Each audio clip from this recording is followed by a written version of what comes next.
Chapter 582. Who's here? It wasn't just one person, but a man and a woman. Both of them were dressed in black as well, so their identities were unknown. The masked man had one arm around the woman's waist while the other wielded a long whip. He stood tall in the air, his figure tall and slender, his black robes mysterious. The woman in his arms didn't seem to care about the rain of arrows at all. She was completely focused on the 1,000-year ginkgo tree. Chu Yuni immediately realized that it was Long Fei Yi and Han Yunxi. He'd never seen Long Fei Ye's golden dragon whip with his own eyes, but he'd heard Witch Ant talk about it before. Last time at the Poison Sect's underground palace, Witch Ant had seen Long Fei Ye's true skills. It wasn't Celestial Mountain sword skills, but his whip skills of unknown origins. The woman in Long Fei Ye's arms was the real Han Yunxi, the Han Yunxi who didn't know martial arts. Long Fei Yi set Han Yunxi down beneath the ginkgo tree before the savage black-robed man from before retreated and kicked away all the female poison masters. He stood by Han Yunxi's side to protect her. Who else could this fellow be but Gu Qishao? Naturally, the other two were Chu Shifeng and Tang Li. As soon as Gu reached Han Yunxi's side, Long Fei Yi flew up to meet the enemy alongside Chu Shifeng and Tang Li. His exquisite whip skills and powerful internal energy allowed him to knock down a wave of arrows with a single swing of his whip. Long Fei Yi. You're finally here. Chu Yuni shouted, but Long Fei Yi ignored him. His whip lashed out at the archers in front of him. Chu Yuni had long wanted to have a real fight with Long Fei Yi. He took out an arrow and knocked it with his bare hands. Heaven knows how much strength he'd imbued into the arrow, but it was already vibrating before it even left the bow. It seemed to be itching to kill the enemy. His killing intent was so strong that Long Fei Yi looked back, but his cold, emotionless eyes were filled with scorn. Go to hell. Chu Yuni roared as he released the arrows. 10 or so of them flew out at the same time, each one brimming with killing intent that cut through the air like a hot knife through butter. Moreover, each one of them seemed to have a mind of their own and grew eyes. They divided up the work on their own and aimed for different fatal spots on Long Fei Ye's body. In a flash, everyone looked over. Tang Li and Chu Shifeng were busy dealing with the archers while paying attention to the situation. Even the simple-minded Gu was a little worried, while Han Yunxi, who was busy inspecting the wood of 10,000 poisons, temporarily forgot what she was doing. She couldn't sense any killing intent, so she had no idea what was going on, but intuition told her that Long Fei Yi was in danger. Not too far away, the captured Gu Beiyue knitted his brows as he stared fixedly at one of the arrows. Without a doubt, that was the strongest of the bunch. Long Fei Yi had long realized that one of the arrows was extremely deadly, but he didn't have time to think. His whip arts required enough space to unleash its power. If the arrows got too close, he'd have no choice but to unsheath his sword. As soon as he drew his sword, Chu Yuni would latch onto it and confirm his identity. Although Chu Yuni was far away, the speed of the arrows made it all happen in an instant. Long Fei Yi didn't have time to think before he lashed out with his whip. The power of the long whip was slightly inferior to the power of the sharp arrows. When the long whip blocked all the sharp arrows, it was the real contest between the two forces, and also the most direct contest. Time seemed to stop at this moment, as if all things in the world had stopped moving. Both the whip and the arrows froze in midair as the two forces faced off against each other. Of course, it didn't take more than a second. The whip's momentum quickly suppressed the arrow's momentum and forced them all down. Long Fei Yi flicked the whip lightly in his hand. Although it looked easy, it took a lot of strength. The arrows couldn't hold on any longer and fell to the ground one by one. But there was only one arrow that didn't fall to the ground. Instead, it held on against Long Fei Ye's whip, clanging and clanging as it grew restless. It didn't seem satisfied with just defending, but even wanted to attack. Without a doubt, this was the most powerful arrow. Long Fei Yi tried again, but still couldn't knock it down. At this moment, Chu Yuni fired another arrow straight at Long Fei Yi's eye. Seeing this, everyone grew alarmed. Chu Shifeng and Tang Li wanted to help, but the archers were all in sync with Chu Yuni. Every one of them seemed to have lost their minds as they shot like madmen, making it impossible for them to free themselves. Han Yunxi pushed Gu aside and said, "Don't worry about me, go help." "Hurry." Gu recovered his wits. He was too far away to use his vines to help, but it was too late. The arrow was too fast. "Idiot!" Gu couldn't help but curse. He knew that Long Fei Yi wouldn't use his sword for the sake of hiding his identity, but why didn't he withdraw his whip and retreat? He was just courting death by trying to resist it. The arrow was about to hit Long Fei Yi's eye with enough force to topple mountains and overturn seas. For a moment, everyone stopped breathing. Han Yunxi gaped. In her eyes, Chu Yuni's arrow was as fast and powerful as a bullet. But in the nick of time, Long Fei Yi raised his hand and viciously knocked the arrow aside. When he dropped his hand, fresh blood trickled down the back of his hand, a testament to the power of the arrow. But he'd still managed to block it, hadn't he? Everyone exhaled in relief. Chu Yuni was surprised, but he didn't give up. He quickly followed up with another arrow, this one aimed not at Long Fei Yi, but at the arrow that was fighting against Long Fei Yi's whip.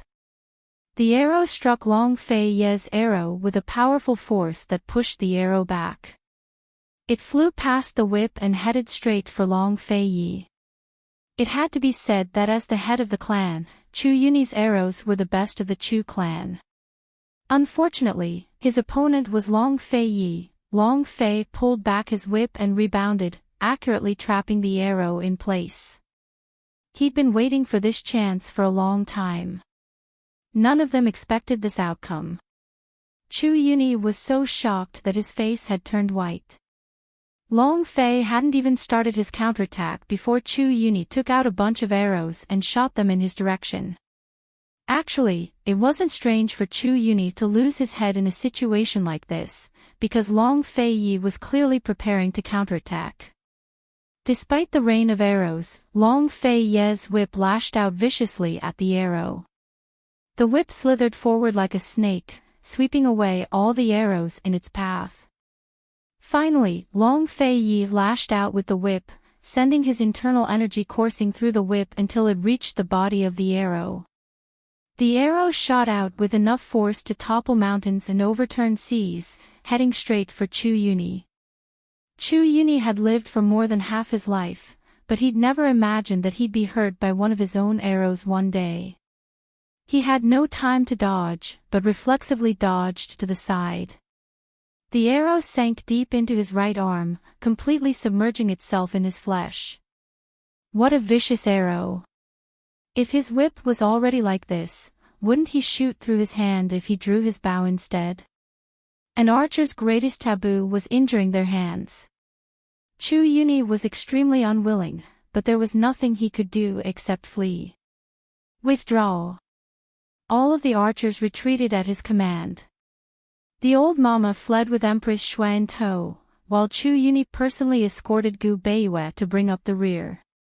Western Zhou's imperial guards chased after them, but didn't dare to make a move with Empress Shui in their hands. Long Fei Yi's gaze was fixed on Gu Beiyue, but he didn't chase after them. His ultimate goal was the wood of 10,000 poisons, so he had to get his hands on it before reinforcements arrived.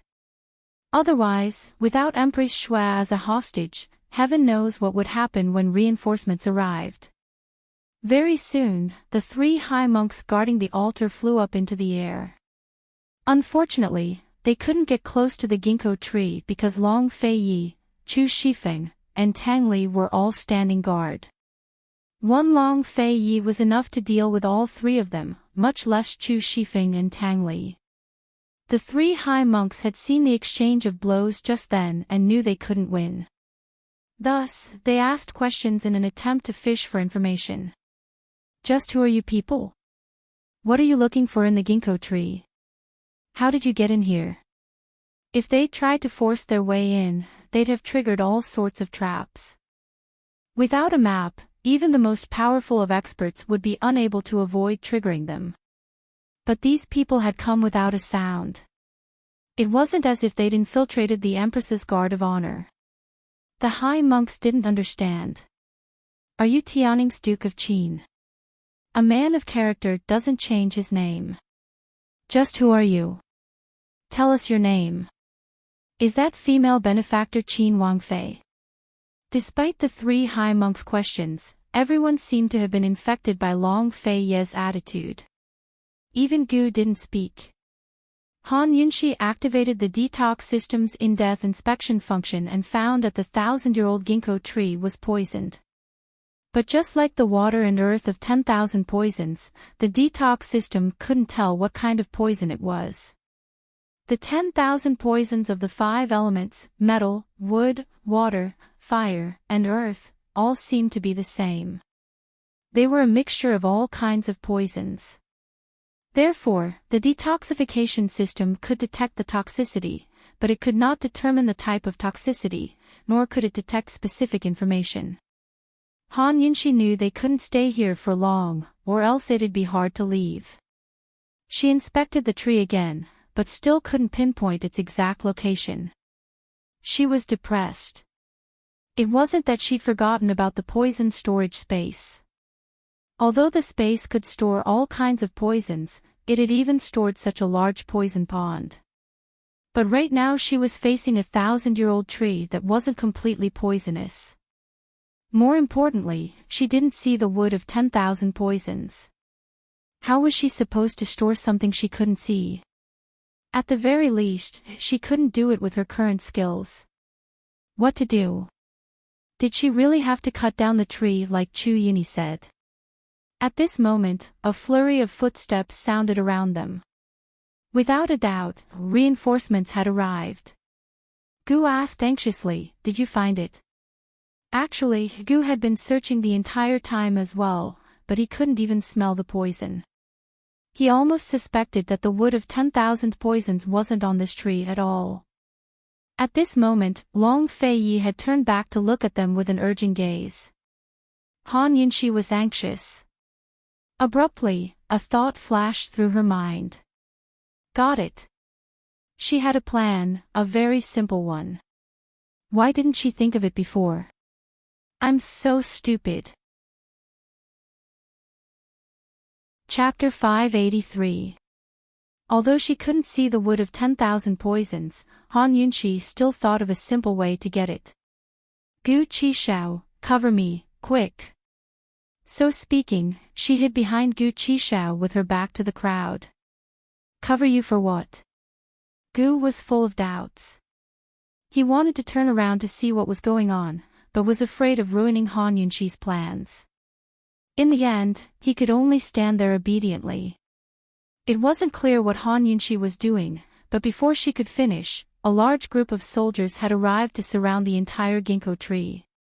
Next came a group of archers who rushed to the front and knelt down on one knee, aiming their bows at the group. Judging from the situation, Chu Yuni's group must have escaped without a hitch. Otherwise, no matter how important the tree was, it couldn't compare to Emperor Kong Cheng's favored empress. Archers. They can't be from the Chu clan, right? Ha! Gu laughed sarcastically, making the leader of the archers' faces turn ugly. The Chu clan's archers were very famous, but how could they be from the Chu clan? News of the events at Thousand Buddha Cave had long spread. The Chu clan had not only kidnapped the empress, but raised troops in various regions to rebel. Within a single day, the Chu clan had become Western Zhou's traitors. It was as if a great earthquake had occurred in the imperial court of Western Zhou. Everyone was shocked by the sudden news and it took them a long time to recover. By now, Emperor Kong Qing was busy dealing with the mutiny in various regions. Meanwhile, Chu Yuni had escaped from Thousand Buddha Cave, but was still being pursued by its guards. Although Emperor Kong Qing had no idea what Chu Yuni and the black-robed men wanted the 1,000-year ginkgo tree for, he couldn't let them get away with it. Emperor Kong Qing even sent an urgent message via Flying Eagle, demanding that they capture them alive and find out if the black-robed men were really related to Tianning's Duke of Qin. This team advises you to surrender obediently, or else our arrows won't open their eyes, the leader of the archers warned loudly. All right, forgive him for his ignorance. After all, he had not personally witnessed the battle between the experts just now. He could not imagine that there was someone in the world who could play with arrows like that. Long Fei Yi and the others naturally disdained his warning. However, Long Fei Yi did not want to stay here for long because the longer he stayed, the more likely it was that his identity would be exposed. Moreover, the guards of the Thousand Buddha Cave were not for show. Once all the surrounding guards were transferred over, they would be in a lot of trouble. He turned to look at Han Yunxi and whispered, "Do you want to uproot the tree? I reckon they'll have to be uprooted. 1,000-year-old tree, who knows how deep its roots are? Are you sure we still have time to uproot the tree? Are you sure you can escape with such a big tree? What if the exit is sealed and we can't get out?" Tang Li had to remind everyone to face reality. Long Fei Ye's eyes flashed with a complicated light. He didn't say anything. Although they had defeated the Chu family, they hadn't found the wood of 10,000 poisons. They could only say that they had come here in vain. They assumed that finding the 1,000-year-old ginkgo tree was the same as finding the wood of 10,000 poisons, but who knew things would turn out like this? After a while, Han Yunxi still didn't answer. At this moment, the archers began to fire their arrows. Long Fei Yi impatiently flicked his whip to knock down the first arrow, then the second at the archers. As the archers retreated, a large group of soldiers with spears and shields rushed forward to surround them. Even the soldiers had been transferred over. From the looks of it, they weren't going to let them off. How troublesome. Duke of Qin, why don't we leave first? Chu Yuni didn't go against them, but we did. We have to be careful not to end up making wedding clothes for someone else. Tang Li reminded them again. Judging from the current situation, Western Zhou had even transferred soldiers over. If a fight really broke out, the entire temple would be destroyed. If that happened, Chu Yuni might turn back and reap the benefits of the fishermen. Master, as long as this tree is here, we don't have to worry about not finding the wood of 10,000 poisons.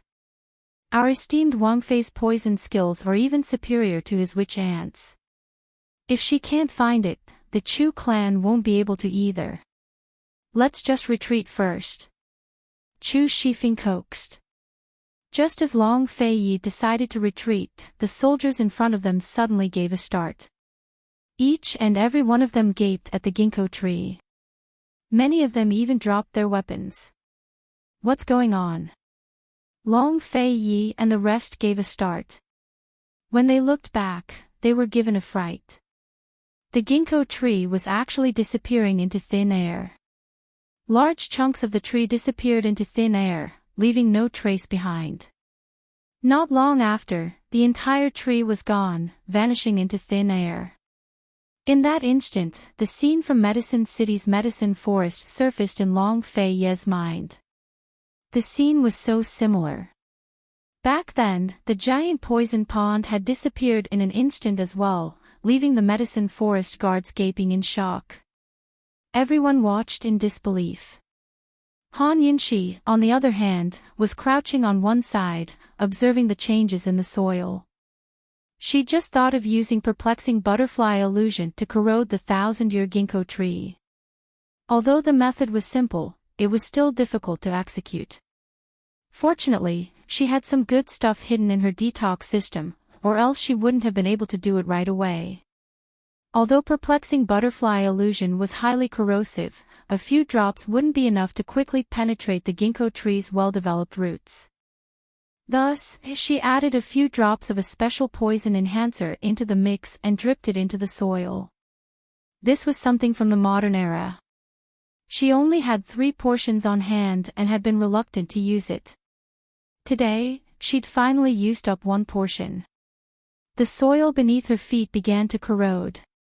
As the perplexing butterfly illusion seeped deeper into the soil, more and more of it disappeared. But this still wasn't enough to satisfy Han Yunxi. She endured the pain and used another drop of the perplexing butterfly illusion enhancer. A single drop caused the entire patch of ground to sink in. Although it looked like it had sunk in, it was actually the soil that had been corroded. Not even the roots of the 1,000-year ginkgo tree were left behind. Instead, a hole as deep as 2 people's height was left behind. There were also many small holes in this hole, probably where the roots of the tree had been deeply embedded. Han Yunxi had always suspected that the wood of 10,000 poisons was in the roots of this ginkgo tree, so her attention was completely focused on this hole. If the wood of 10,000 poisons really was there, the perplexing butterfly illusion would definitely react with it and form a poisonous tear. This way, the detox system would be able to detect similar poisons. Long Fei Yi and the others were close and could see everything clearly. However, the surrounding soldiers didn't understand what was going on. They only felt that this group of people knew sorcery and didn't dare to rashly approach. Han Yunxi squatted by the hole and carefully examined it. She really did detect it. Once she detected something, things became much easier. She locked onto a small hole below the large hole and said in a low voice, "Gu, take me down there." "You? What exactly do you want to do?" Even though Gu could recognize poisons, he still couldn't believe what was happening in front of him. Before Han Yunxi could reply, Long Fei had already walked over. He didn't ask any questions, but simply jumped down with Han Yunxi in his arms. Naturally, he'd leave the trouble above to Gu Qishao and the rest. Gu rolled his eyes. Even though his face was covered, his mood could be seen from his eyes. He was very unhappy. If they really attacked, Gu and the others could still deal with it for a while. Moreover, the surrounding soldiers all turned from shock to fear. They thought that they knew sorcery and didn't dare to rashly approach. Han Yunxi took out the perplexing butterfly illusion and dripped it into the target hole. Soon, the soil disappeared, and a large hole was formed. Fortunately, Long Fei Yi was there. Otherwise, Han Yunxi would have fallen half to death. However, even so, she still didn't see the poisonous tear. "It's probably buried very deep like the roots," she muttered to herself. Although Long Fei didn't understand what she was talking about, he didn't ask her any questions. Instead, he helped her in silence. In the end, Han Yunxi used a total of 10 drops of perplexing butterfly illusion and dug the hole more than 20 meters deep before she found what she wanted. "This is it." Han Yunxi was overjoyed and carefully picked it up. Long Fei Yi looked at it and saw that it was made of wood. Like the previous few poisonous tears, it was very small and shaped like a teardrop. This was the 5th poisonous tear they had obtained. Of the 5 elements poisons, only the fire and metal of 10,000 poisons were left. As for the poisonous blood, only the poisonous beast's blood and the last unknown blood were left. The poisonous beast's blood had to wait for the little thing to slowly nurture the poison in its body.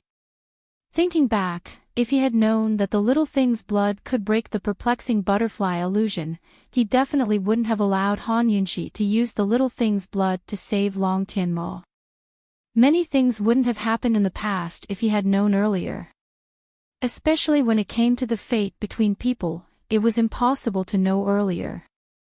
Long Fei Yi wasn't someone who liked to reminisce about the past. In this instant, he didn't know why, but he actually thought of the words, "back then." How could Han Yunxi know what Long Fei Yi was thinking? Han Yunxi put away the poisonous tear. When she looked up, she was shocked. So deep. Hold on tight, let's go up. Only then did Long Fei Yi regain his senses. He clearly told her to hold on tight, but he first reached out and hugged her waist so tightly that he didn't need her to hold on. Han Yunxi snickered. When did this guy learn to talk nonsense? Fine, she had the guts to think, but not the guts to say it. She obediently wrapped her arms around Long Fei Yi and hugged him tight. By the time they flew out of the cave, Tang Li and Chu Shifeng were already embroiled in a melee with the soldiers. Their numbers had doubled from before, and they were even shooting fire arrows into the cave. Gu stood guard by the entrance and kept kicking away the incoming arrows. With so many people, it was difficult for Gu and the rest to fight back. When he saw Long Fei Yi carrying Han Yunxi out safely, Gu exhaled in relief. Did you get the thing? We're here. Withdraw. Long Fei Yi said coldly. It was difficult to defeat such a large group of soldiers, but retreating was easy. Tang Li led the way while Long Fei Yi and Han Yunxi followed closely behind. Gu and Chu Shifeng brought up the rear as the group quickly retreated in the direction they'd come from. They'd been able to sneak in without alerting the enemy because of Chu Yuni's map and Tang Li's incredible ability to avoid and destroy traps. As the soldiers chased after them, they quickly fell into a trap. In the end, they didn't dare to move forward until they'd left Thousand Buddha Cave. In their hearts, Long Fei's group was a force to be reckoned with. They were too mysterious and valiant. The abbot and commander of the soldiers were currently inspecting the scene. They couldn't figure out how the 1,000-year ginkgo tree had vanished into thin air or how such a deep hole had appeared in the ground.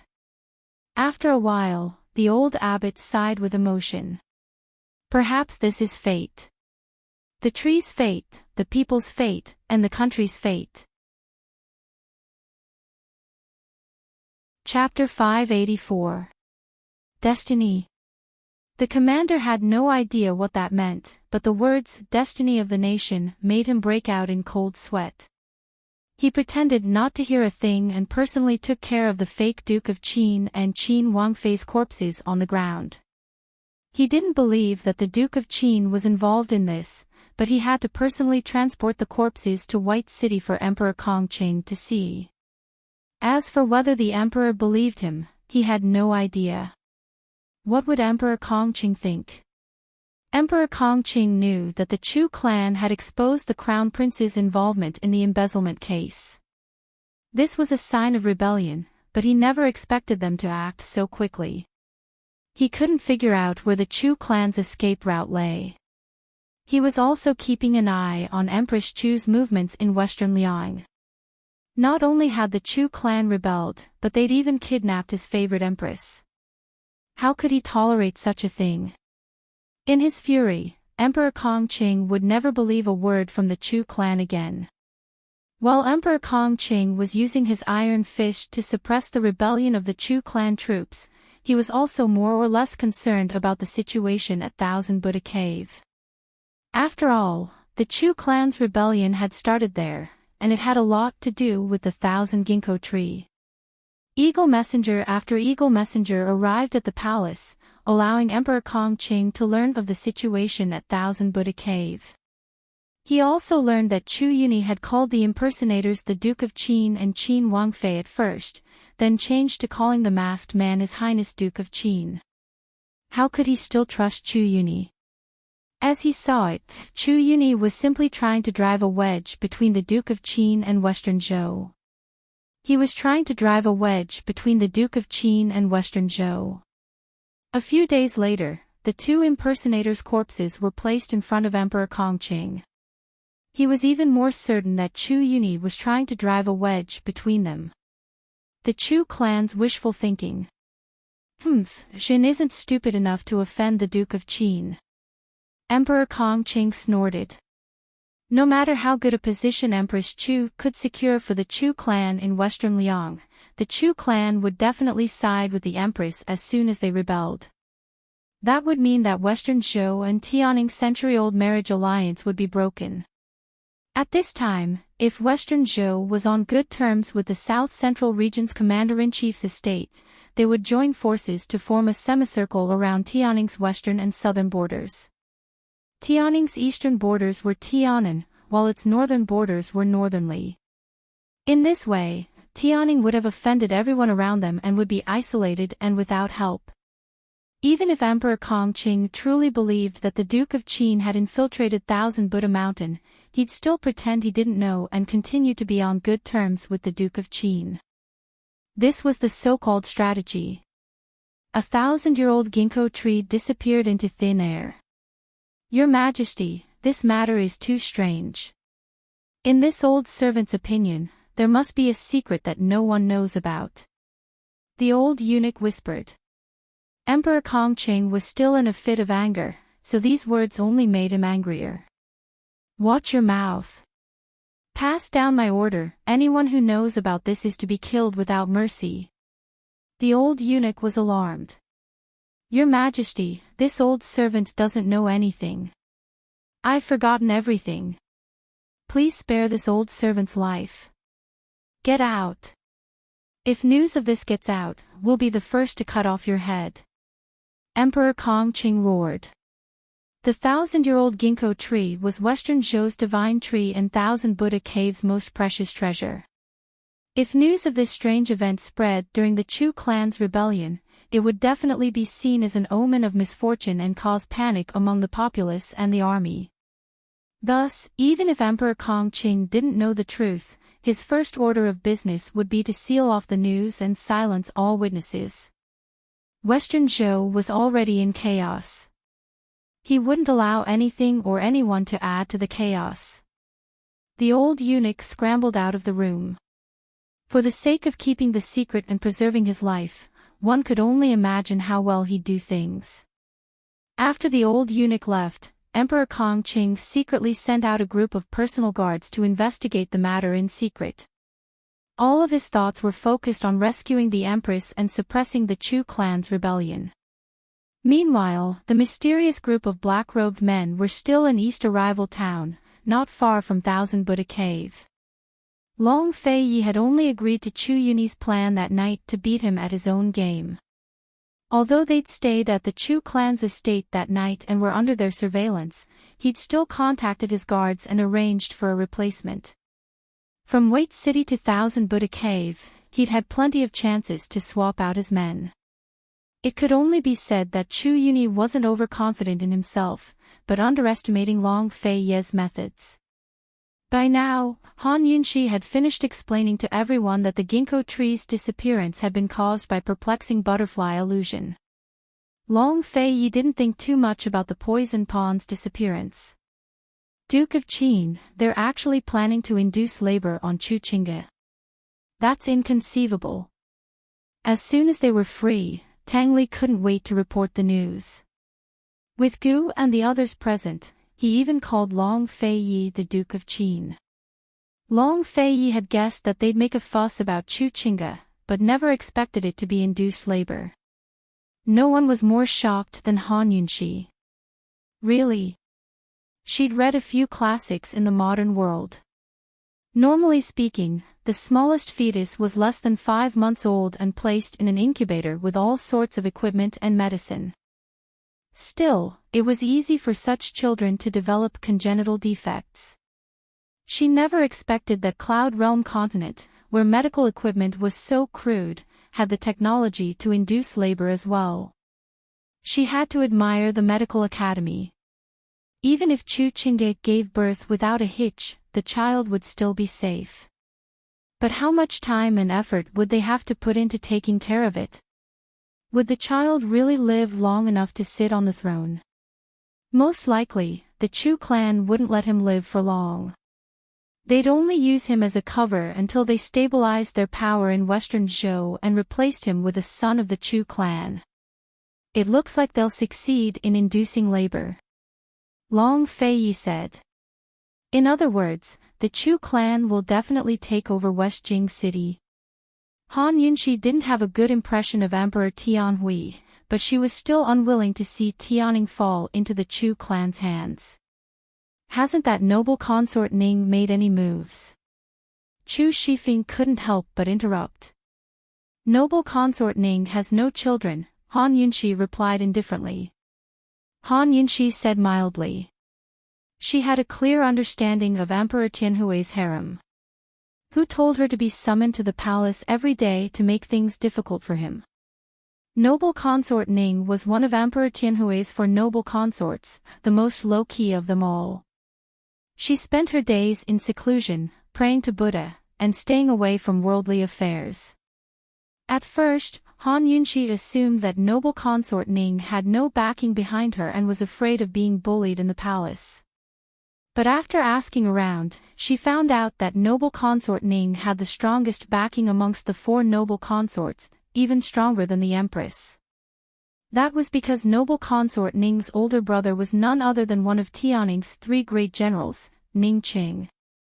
Perhaps it was because of Noble Consort Ning's personality. Otherwise, none of the other noble consorts would have had a share in the inner palace's struggles. Unfortunately, this noble consort Ning couldn't even give birth to a princess, much less a son. Otherwise, with Tianning's current situation, General Ning's estate would definitely do the same even if noble consort Ning didn't fight with Chu Qingge. Then there's only the fourth imperial prince left. He has a certain amount of power in the court and Emperor Tianhui's trust, Chu Shifeng added. Long Fei Ye's plans were indeed based on the fourth imperial prince and General Ning's estate. Chu Shifeng, make the arrangements. We'll set out for West Jing this afternoon. Long Fei Ye ordered immediately. The Wood of 10,000 Poisons was one of his goals on this trip, and another was to stir up chaos between Western Zhou and Tianning. With the Chu clan's military might and the Nether clan's foundations, they'd be a huge threat as soon as they found a foothold. Moreover, he wouldn't spare any of the members of Western Qin's imperial clan. He'd shouldered the grudges of his country for over 20 years, growing from tender shoulders to broad shoulders. He'd never given up when he was a child, much less now. Aside from Han Yunshi, no one else could dream of getting an exception from him. They set out in the afternoon.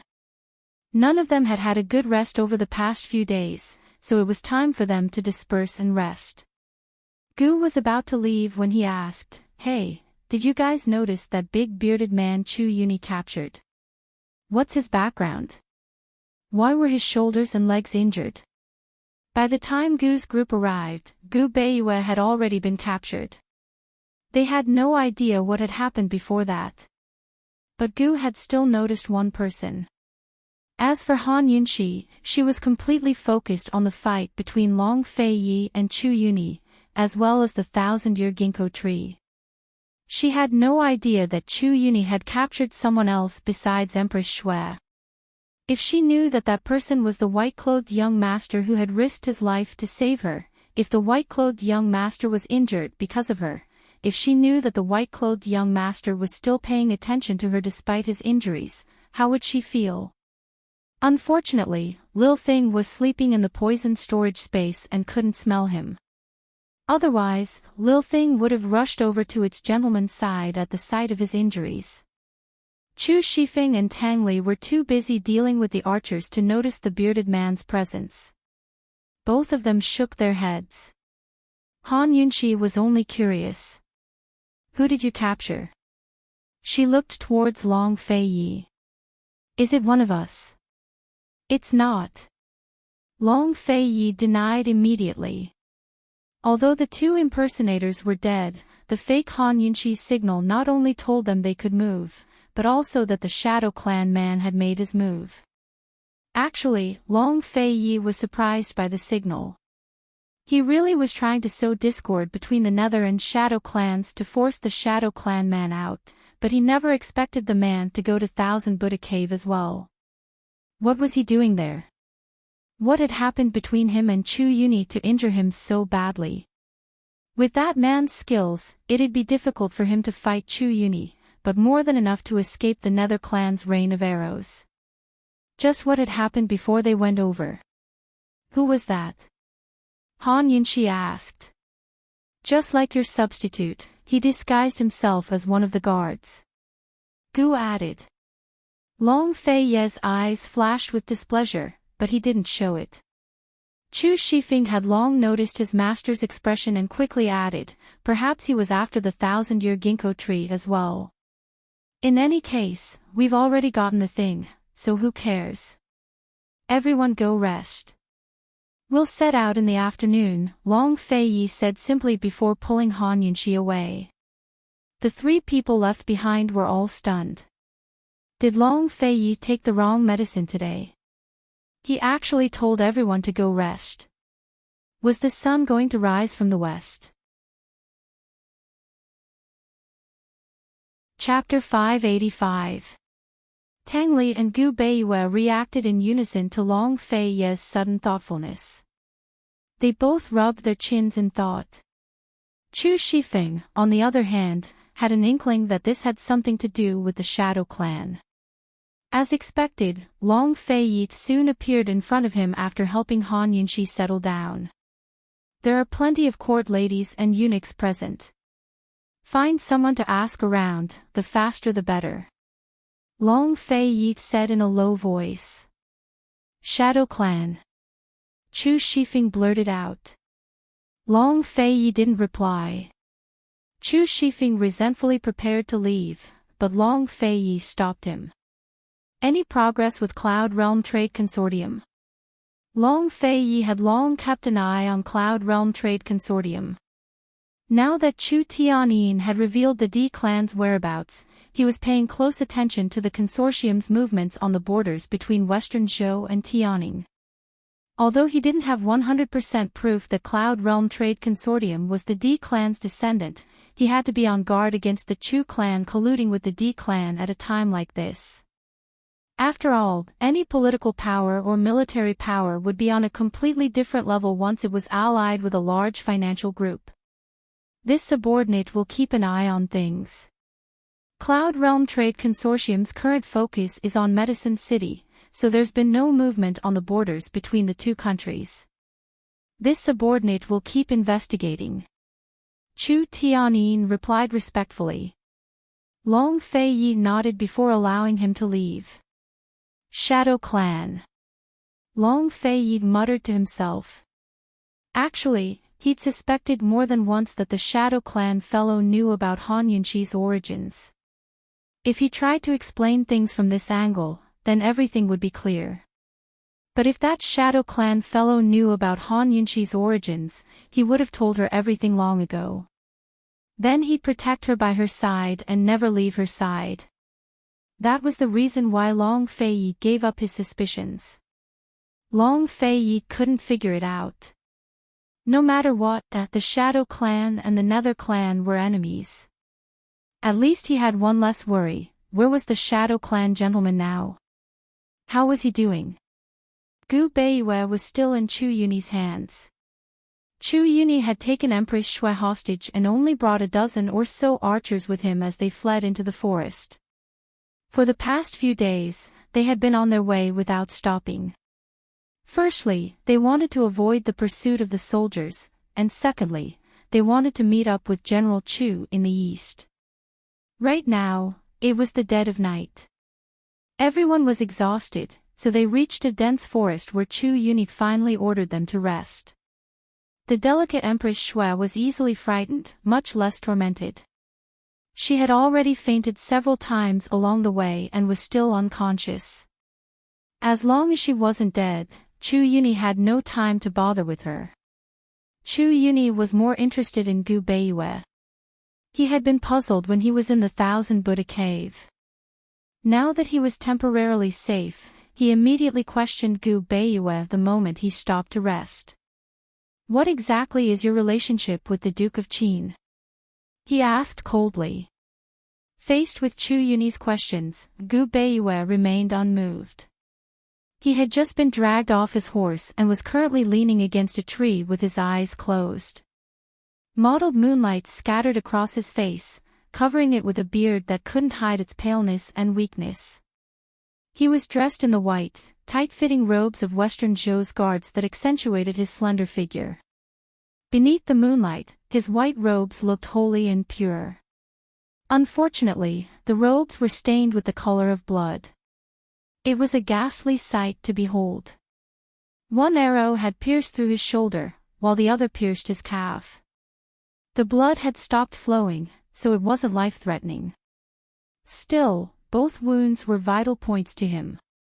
With an injury to his shoulder, it would be difficult for him to use his golden dagger. With an injury to his calf, his shadow arts were completely restricted.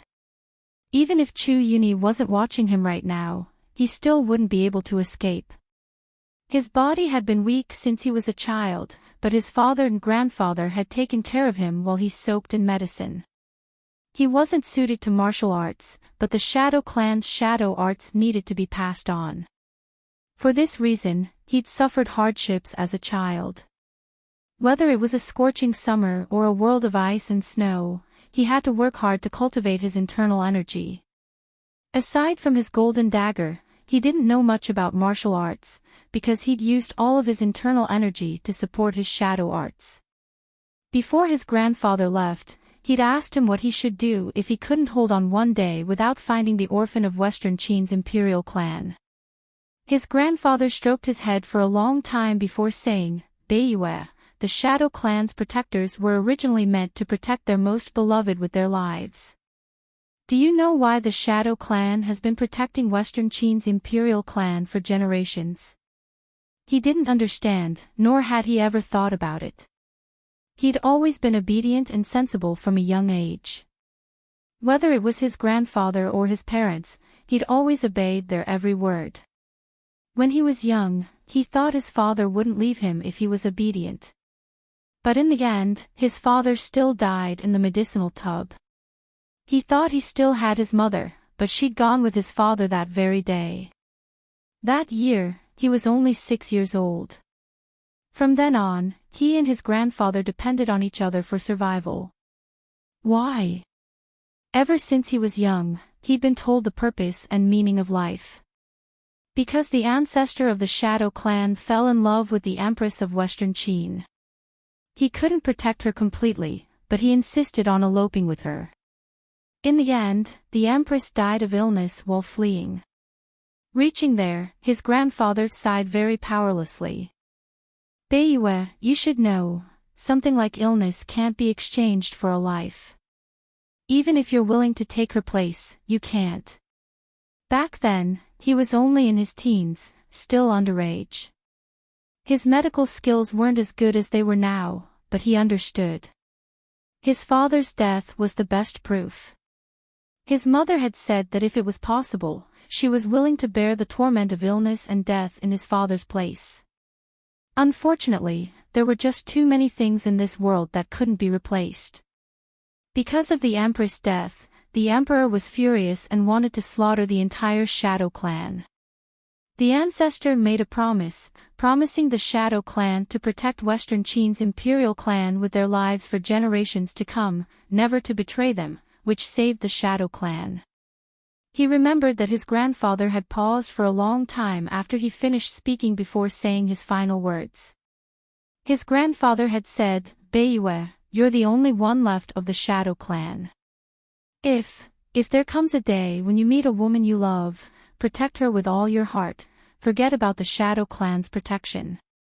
Unfortunately, the woman he'd met was her, and he'd been the one to set up the trap himself. He'd lured her to the poison sect's underground palace and used her blood to open the Xian gold door in the sky pit, proving her identity as the orphan of Western Qin's imperial clan. When the two kinds of protection overlapped, he had no choice, nor did he need to. Protecting was his destiny. By the time Chu Yuni pulled the arrow out of Gu Beiyue's shoulder, Gu Beiyue had finally awakened from his memories. Fresh blood immediately gushed from his wound as the intense pain made him knit his brows. As a doctor, he knew better than anyone else that if he didn't treat the wound tonight, his arm would be crippled. "Just what's your relationship with the Duke of Qin and the rest?" Chu Yuni asked angrily. He wasn't patient enough to hide a trace of worry in his heart. If Gu Beiyue had colluded with the Duke of Qin, why didn't he know those two were imposters? Why did he expose himself and get injured for nothing? If Gu Beiyue hadn't colluded with the Duke of Qin, then why did he risk his life to protect Han Yunxi? Chu Yuni desperately needed an answer to pacify the restless doubts in his heart. Gu Beiyue pressed a hand against his wound and glared at Chu Yuni. Hurry and find someone to bring Jinchuang medicine and hemostatic medicine over. Otherwise, you won't know a thing. Chu Yuni was stunned by the viciousness and determination in his eyes. He subconsciously backed away, unsure of what he was afraid of. He'd watched this child grow up, but had never seen him so cold and vicious before. Hearing Gu Beiyue's words only made Chu Yuni more doubtful. He didn't delay, but found someone to bring the medicine over. As long as there was medicine, any injury was nothing to Gu Beiyue. He didn't need anyone to help him either. His movements were nimble as he cleaned up his wound, applied medicine, and bandaged it. Soon enough, the 2 arrow wounds were treated beautifully. Seeing this, Chu Yuni couldn't wait to ask, just what happened? Gu Beiyue's eyes flashed with contempt. If not for the fact that he was facing Han Yunxi, he'd never reveal anything to Chu Yuni. After treating his wound, he felt much better and asked, "What do you mean, what happened?" "You." Chu Yuni fumed as he voiced his suspicions. Gu Beiyue smiled. "I like Qin Wangfei. It's that simple." "You." Chu Yuni was surprised. "Nether clan head, I'm afraid it's impossible to find the orphan of Western Qin's imperial clan. You should know very well what your Nether clan has been up to these past few years. I'm the only one left of the Shadow clan, and I don't have long to live either. I only want to live for myself for the next few years," Gu Beiyue intoned. Chu Yuni was surprised to find that there was no room for doubt. His Nether clan had long betrayed the imperial clan in their hearts, much less Gu Beiyue. In other words, you weren't the one who leaked the Nether clan's driving arrow arts to the Duke of Qin. Chu Yuni finally understood. Gu Beiyue smiled coldly. He never expected the Nether clan head to suspect him because of this. Still, he only laughed it off. He had no idea that Long Fei Yi was well aware of the relationship between the Nether and Shadow clans, so he didn't suspect Long Fei Yi of trying to sow discord. As for Chu Yuni, he only assumed that General Chu had added oil and vinegar to the fire. It wasn't strange for General Chu to frame Gu Beiyue for the sake of protecting Chu Tianyin. There was no point in overthinking things now. Chu Yuni stared at the weak Gu Beiyue as his eyes flashed with calculation. "Gu Beiyue," he said, "you were the one who valued sex over righteousness. Don't blame old man for being heartless in the future." "What are you trying to say?" Gu Beiyue asked coldly. Tell me, if Qin Wangfei knew that Dr. Gu from Pill Fiend Pharmacy was in old man's hands, would she come to save him?" Chu Yuni laughed out loud. "Old man will give you a chance to test Qin Wangfei's feelings for him. You better cooperate obediently." Gu Beiyue didn't express his anger, but the blood seeping out of his bandages was proof of his fury. After a while, he murmured, "Chu Yuni, you've offended my Shadow clan. Your crimes are grave. Your Shadow clan. One man, one clan." Chu Yuni said disdainfully. He ordered his men to watch over Gu Beiyue before storming off in a huff. With Gu Beiyue in his hands, he didn't have to worry about luring out Long Fei Yi and Han Yunxi. Nor did he have to worry about settling accounts at Thousand Buddha Cave and the poison sect's forbidden grounds. He wasn't in a rush to settle accounts with Long Fei Yi's group either. Right now, he was still in Western Zhou, so he had to contact General Chu as soon as possible and bring Gu Beiyue to Western Liang. Chapter 586. To Chu Yuni, his priority was to deliver Empress Shui to General Chu's hands as soon as possible so that the Chu clan could use her as a bargaining chip against Western Zhou. It had to be said that the kidnapping of the Empress was the biggest joke in Western Zhou's history, as well as its most humiliating stroke. Fortunately, Emperor Kongqing had used the embezzlement case to restrain the Chu clan and reduce the Chu clan's military strength. Otherwise, with the power the Chu clan had accumulated in Western Zhou over the years, they really might have been able to destroy Western Zhou. Although the Chu clan had mobilized troops from all over the country, it wasn't enough to fight against Emperor Kongqing's forces. Moreover, the Chu clan didn't want to waste their forces in Western Zhou. Most of the Chu clan's power was concentrated in the eastern regions of Western Zhou. Their goal was to take over the 4 eastern border cities with the least amount of losses, then join forces with Tianning to suppress Western Zhou and force them to stop fighting. As the head of a clan, Chu Yuni was well aware of the limits and power of a leader. Emperor Kongqing might be the ruler of a country with unparalleled power, but he was still bound by his own rules. If the pursuing soldiers failed to rescue Empress Shui within the next 2 to 3 months, the court officials would definitely urge Emperor Kongqing to abandon her for the greater good, especially the anti-East Palace faction. Although Empress Shui was extremely favored, in the end, she couldn't compare to the position of the throne in Emperor Kongqing's heart. Emperor Kongqing knew that if he wanted to suppress the Chu clan's rebellion in a short period of time, he couldn't remain under their control forever. He had to abandon Empress Shui. Thus, the Chu clan's advantage was only temporary. Chu Yuni had to race against time. Everyone, rest well. We'll set out at first light tomorrow. Chu Yuni ordered cold. The cold night stretched on as snowflakes silently drifted down. This was the first snow of the winter season. Afraid of attracting pursuers, they didn't light fires. The archers all put on their coats and hugged each other for warmth, leaving only Gu Beiyue tied to a withered tree as the snowflakes fell on him. He looked lonely and desolate. Loneliness was when she was right in front of him, right in front of his eyes, but he was still all alone. Loneliness was when she was no longer there, but he could still see her smiling face when he closed his eyes. In this life, you are the master, and I am the servant. In this life, you have married and become someone else's wife. I will protect you wholeheartedly without any regrets. As long as you are happy and safe, my life is not in vain. After the snowy night, Chu Yuni's group continued to flee east. Once they were out of the mountains, they disguised themselves as peddlers and hid Empress Shui at the bottom of the carriage. Then they tied Gu Beiyue up in a sack and tied him to a horse. Anyone who didn't know better would assume that they were some sort of valuable cargo. Chu Yuni wasn't an idiot. Ever since that night when he'd given Gu Beiyue medicine to treat his wounds, he hadn't given him any more. He knew that with Gu Beiyue's ability, as long as he had enough medicine, he would be able to heal his wounds in a short period of time. Once his wounds were healed, it would be easy for him to escape. Along the way, he didn't even give Gu Beiyue any rations.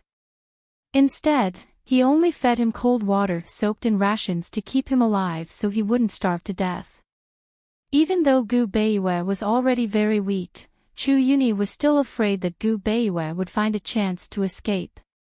Today, as they reached the outskirts of the mountains, one of Gu Beiyue's guards couldn't help but ask, "Clan head, this guy hasn't moved a muscle since last night.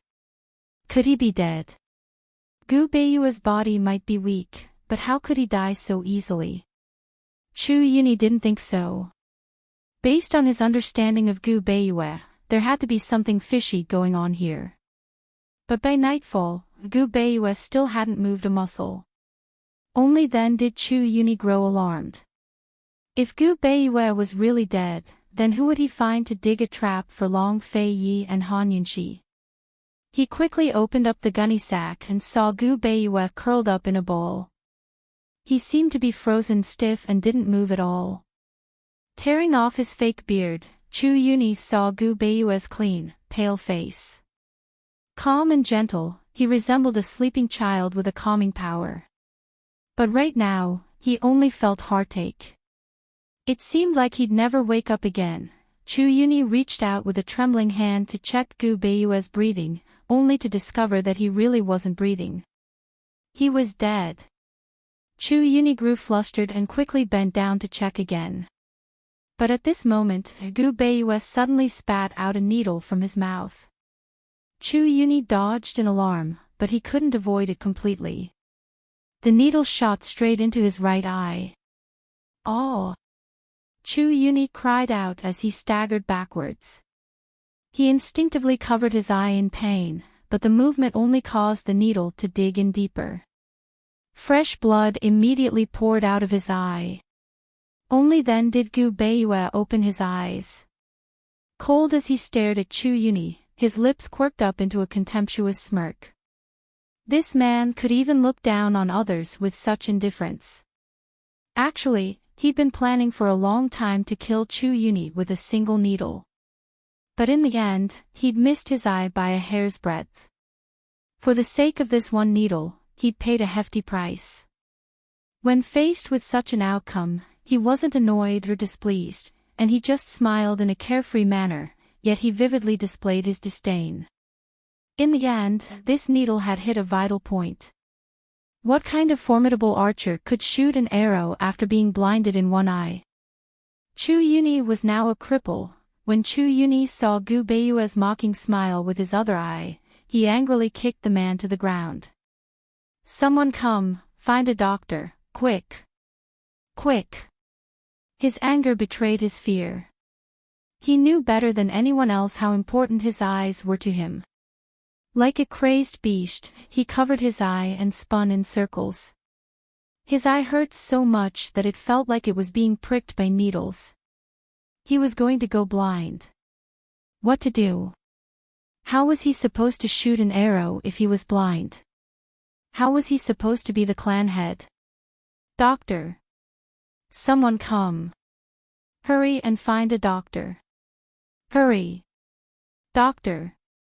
His frenzied cries left the surrounding archers speechless. Cloud Realm Continent's most formidable doctor was right before their eyes, but he was also their most merciful and cruel executioner. Once a doctor wanted to kill, he'd be the most terrifying assassin in the world. They were all too familiar with a person's fatal points. Where were they supposed to find another doctor in the middle of nowhere? Finally, one of the bolder archers replied, "Clan head, it's still a day and night's journey from here to the nearest town. Why don't we?" He wanted to say that it was better for the clan head to make the trip himself than find a doctor. Unfortunately, he didn't get to finish before Chu Yuni turned to glare at him. One of his eyes was bleeding profusely, while the other was glaring at him with bloodshot eyes. His hair was disheveled, and his blood-stained face made him look like a fiend. The archer subconsciously backed away, not daring to speak. Still, his words woke up the crazed Chu Yuni. Empress Shui and Gu Beiyue were both here, so he couldn't leave. But Gu Beiyue was a doctor himself. He charged at Gu Beiyue like a madman, narrowly missing a kick to his heart. Still, he held back. He viciously hauled Gu Beiyue to his feet and roared, "Gu Beiyue, treat me this instant. Otherwise, old man will take your life." Gu Beiyue's body was very, very weak. After all, the only reason he'd been able to spit out a needle to injure Chu Yuni was because he'd been sealing off his meridians for the past few days to keep himself in a state of suspended animation. Since last night, he'd been faking his death for an entire day and night. That was already his limit. From a medical perspective, his body's condition was the same as when he was actually dead. If he kept it up for too long, it'd turn into reality. This was a medical skill that went against the laws of heaven. Once it was used, it would lead to retribution. His already weak body would only get worse. And yet, he was still smiling. It wasn't self-mockery, conceit, or madness. In fact, there wasn't even a trace of disdain in his voice. It was so faint that it was impossible to ignore it. If there had never been another her in this world, he'd probably always be so indifferent. His white robes were stained with blood, and his body was so weak that he couldn't even stand straight. But there were no signs of him being half dead, much less in dire straits. In contrast, Chu Yuni was a true weakling. No matter how fierce he was, he still had a favor to ask. "What are you smiling about?" "Gu Beiyue, my nether clan has treated you well. Why do you repay kindness with enmity?" "Gu Beiyue. Do you hear me? Speak. Are you going to treat me or not?" Chu Yuni grabbed Gu Beiyue by the collar and shoved him aside with all his might. He'd lost all of his composure as a clan head. "Old man will kill you." Chu Yuni unsheathed an arrow from his back and prepared to stab Gu Beiyue in the heart when Gu Beiyue finally spoke up. "Give me medicine so I can heal my wounds. Otherwise, I promise there'll be no medicine left to save you.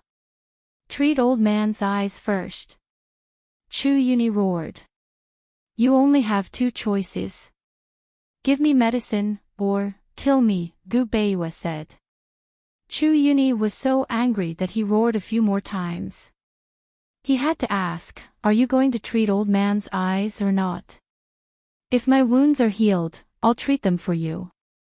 If not, your eyes will be ruined." Gu Beiyue said, before adding, "Even if you can invite the medical academy's head elder to help, it'll be useless." "You!" Chu Yuni fumed. Unfortunately, he had no choice but to order someone to deliver Gu Beiyue medicine. Gu Beiyue didn't panic when he saw only Jinchuang ointment. Chu Yuni should know that the longer he delayed treatment, the more dangerous it'd be. Thus, Chu Yuni would have gone to find the best medicine without any urging. As soon as they reached the county, Chu Yuni went to see a doctor. Unfortunately, the doctor was powerless to reverse the situation. All he did was treat his wounds and bandage them, then declare him blind in the right eye. Chu Yuni had no choice but to believe Gu Beiyue's threats. As Gu Beiyue predicted, he immediately went to find a pile of expensive medicinal ingredients. He assumed that Gu Beiyue would recover quickly and made strict arrangements to prevent Gu Beiyue from escaping. But this time, Gu Beiyue seemed to be seriously injured. His wounds refused to heal. Was he really unable to recover, or was Gu Beiyue delaying it? Chu Yuni had no idea, but he didn't think Gu Beiyue had any reason to delay. Chapter 587. Gu Beiyue's injuries weren't good, so Chu Yuni was on guard against him. He couldn't rush the man, so all he could do was wait for the man to continue heading east. Long Fei Ye's group was heading east as well. Gu had no interest in these court battles, but was planning to help Han Yunshi get the wood of 10,000 poisons before leaving. After all, he had to keep searching for the fire and metal of 10,000 poisons. In order to use the poison sect to deal with the medical academy, he'd done plenty of research on it. Unfortunately, he knew nothing about these two things. After finding out about head elder Ling's whereabouts in West Liang, Gu suddenly didn't want to leave. He didn't mind taking care of head elder Ling first since he couldn't destroy the medical academy for now. He'd already thought of ways to torture the man over the past few days and couldn't wait to follow Long Fei Yi to West Liang to stir things up. As for Long Fei Yi, he was still keeping an eye on the bearded man who'd been taken away from Thousand Buddha Cave. Unfortunately, Chu Shifeng didn't find out anything. "Your Highness, everyone at Thousand Buddha Cave that day besides us and Chu Yuni's group, were all killed to silence them. Not a single one was left alive," Chu Shifeng reported in a low voice, before adding, "Even the monks weren't spared." Long Fei Yi wasn't surprised. Times of war were scarier than anything else. Emperor Kongqing would never allow news of the 1,000-year ginkgo tree to spread. That was good too. It'd save them some trouble, and Chu Yuni's group wouldn't be able to confirm whether they'd gotten the wood of 10,000 poisons. The world was vast, so there were bound to be people who knew about the perplexing butterfly illusion. If news of this got out, it'd be bad for them.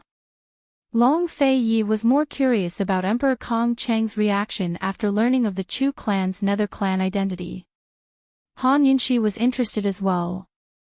With the chaos of war right now, Kong Cheng won't expose the Chu clan's secrets until he's fully grasped the situation. It wasn't clear when it started, but whenever Han Yunxi commented on the political situation, no one would answer her if Long Fei didn't reply. After Han Yunxi finished speaking, there was silence. She even suspected that she would become the king of awkward silence. In fact, everyone was afraid of making a bet with her.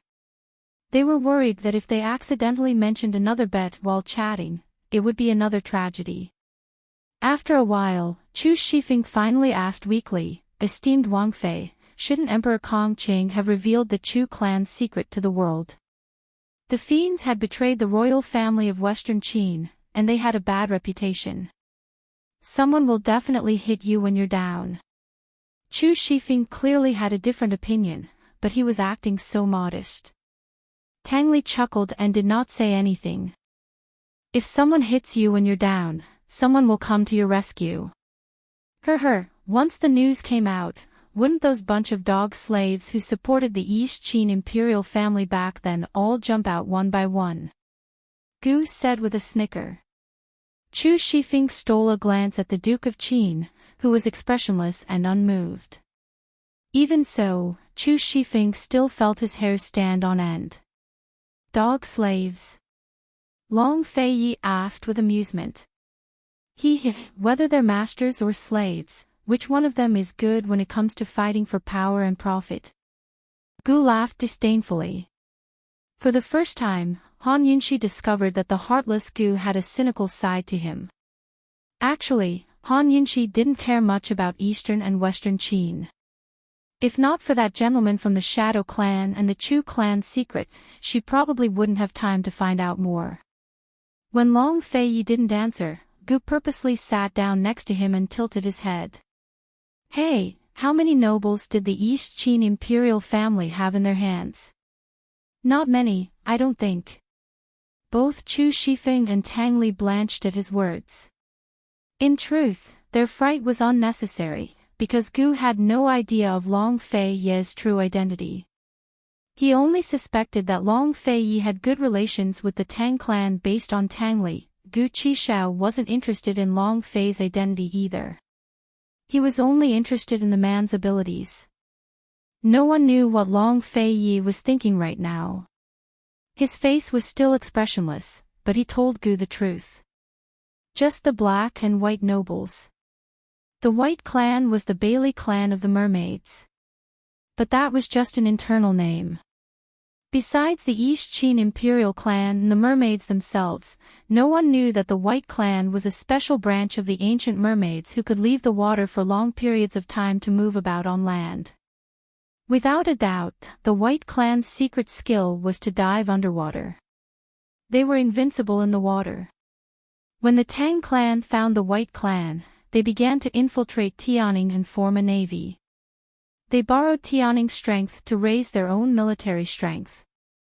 As for the Black clan, neither the Tang clan nor Long Fei-yi himself had any news of them. Still, they were only investigating in secret, not out in the open. The Black clan wasn't a loyal clan in the past, but had no choice but to rely on the East Qin imperial clan. Thus, Long Fei-yi was especially cautious about this matter. Just the Black and White clans. In that case, Western Qin's imperial clan is very popular. Gu grinned. The Shadow, Nether, and Wind clans are all on the side of Western Qin's imperial clan, right? The Nether clan was the last to defect, Han Yunxi said, then added, only the Li clan is neutral. Poison lass, you know quite a bit. Gu grinned. That's why, as soon as the Chu clan's secret is exposed, the Shadow, and Wind clan's descendants will definitely seek revenge. Han Yunxi said in support of her previous point of view. But Long Fei-yi only laughed. Do you think loyalty is something that everyone has? Long Fei-yi asked. Western Qin's imperial clan has already been destroyed. The Shadow Clan, who used their lives to protect Western Qin's imperial clan, is still living. Where do the 7 noble families' loyalty come from? Gu laughed as well. Long Fei Yi didn't speak. Han Yunqi knew she'd misunderstood. She'd overestimated the 7 noble families and their human nature. What's the point of talking so much? Let's bet on when that old thief Kong Qing will reveal the Chu clan's secret to the world. Gu's words made Tang Li and Chu Shifeng bow their heads in unison. Long Fei Yi didn't speak either. Han Yunqi replied, I won't bet. Both Tang Li and Chu Shifeng looked up at Han Yunqi at the same time, their expressions the same as one of surprise. What are you doing? Han Yunqi asked warmly. Nothing. Chu Shifeng lowered his head again. Did I look at you? Tang Li gave a cold snort before averting his eyes. Han Yunqi only felt that these 2 men were acting strangely. Something's wrong with their heads. As for betting, she'd never bet on anything she wasn't certain of. Thus, she'd never lose. Although they weren't betting, they'd kept an eye on Emperor Kong Cheng's movements as they headed east. They'd kept an eye on the Chu clan situation, as well as Empress Shue's whereabouts. In the span of a month, the Chu clan troops had retreated east. For some reason, Emperor Kong Cheng hadn't revealed the Chu clan's secret. He'd used all of Western Zhou's military forces against the Chu clan, forcing them to retreat step by step. How could a single clan resist the might of an entire nation before its wings were fully fledged? Just when everyone was certain that the Chu clan would lose, news of a shocking event broke out in West Liang that shocked all of Cloud Realm continent. Empress Chu had tripped in front of Emperor Tianhui's sickbed and given birth prematurely. She'd given birth to a 7-month-old baby boy who was still alive. News of the baby's birth didn't spread out of the palace, but the next day all of West Liang was talking about the dazzling golden light that had appeared in the skies of the imperial palace last night. Very soon, news of the golden light signaling the arrival of the holy sage spread throughout the city. A few days later, all of Tianning country had heard of the news.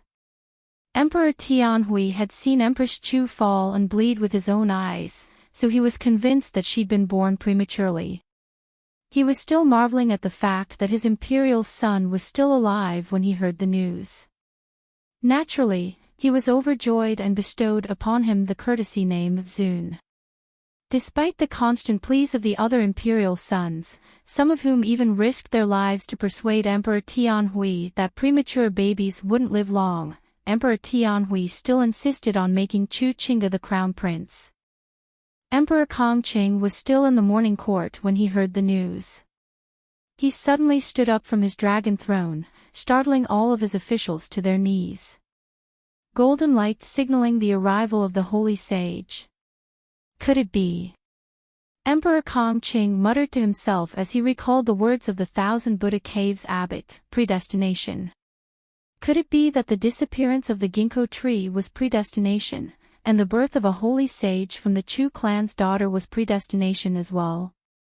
Was Western Zhou going to rise from his hands? No.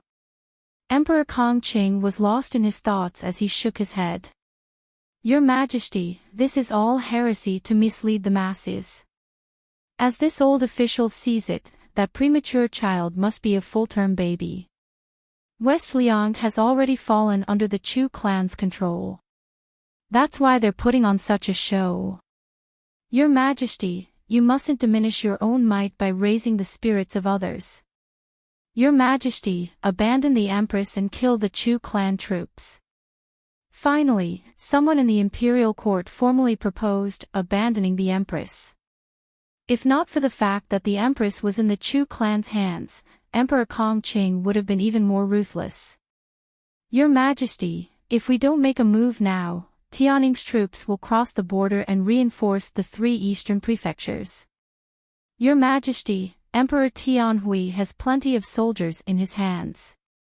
Now they're all in the Chu clan's hands. Emperor Kong Chang's expression was grave as the officials tried to persuade him. He needed time to think things over. Meanwhile, Long Fei Yi and the rest weren't surprised by the news. Golden light signaling the arrival of the holy sage. Only they could think of something like that. Han Yunxi laughed coldly. She'd seen plenty of such tricks in both official and unofficial histories. Still, it had to be said that such tricks could fool not only the common people, but the monarchs as well. Long Fei Yi naturally didn't believe it. Even if he didn't know the truth of the premature birth, he'd never believe such things. As for Gu, he was more concerned about how long-head Elder Ling would stay in Western Liang.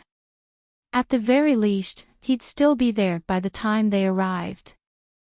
Soon enough, all of the Chu clan troops retreated to the eastern regions of Western Zhou and occupied Yuyun, Fenglin, and Yaoshui prefectures that bordered Western Zhou and Tianning.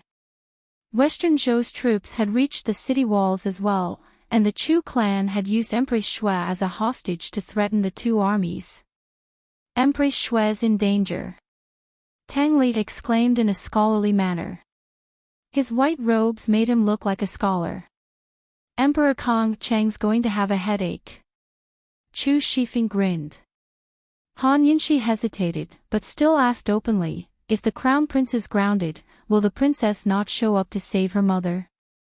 Although Duan Muyao wasn't Western Zhou's princess, she was still a member of Celestial Mountain, a powerful backer. They were mother and daughter, after all. Duan Muyao wouldn't be so heartless, would she? Just as Long Fei Yi was about to reply, another unexpected piece of news arrived.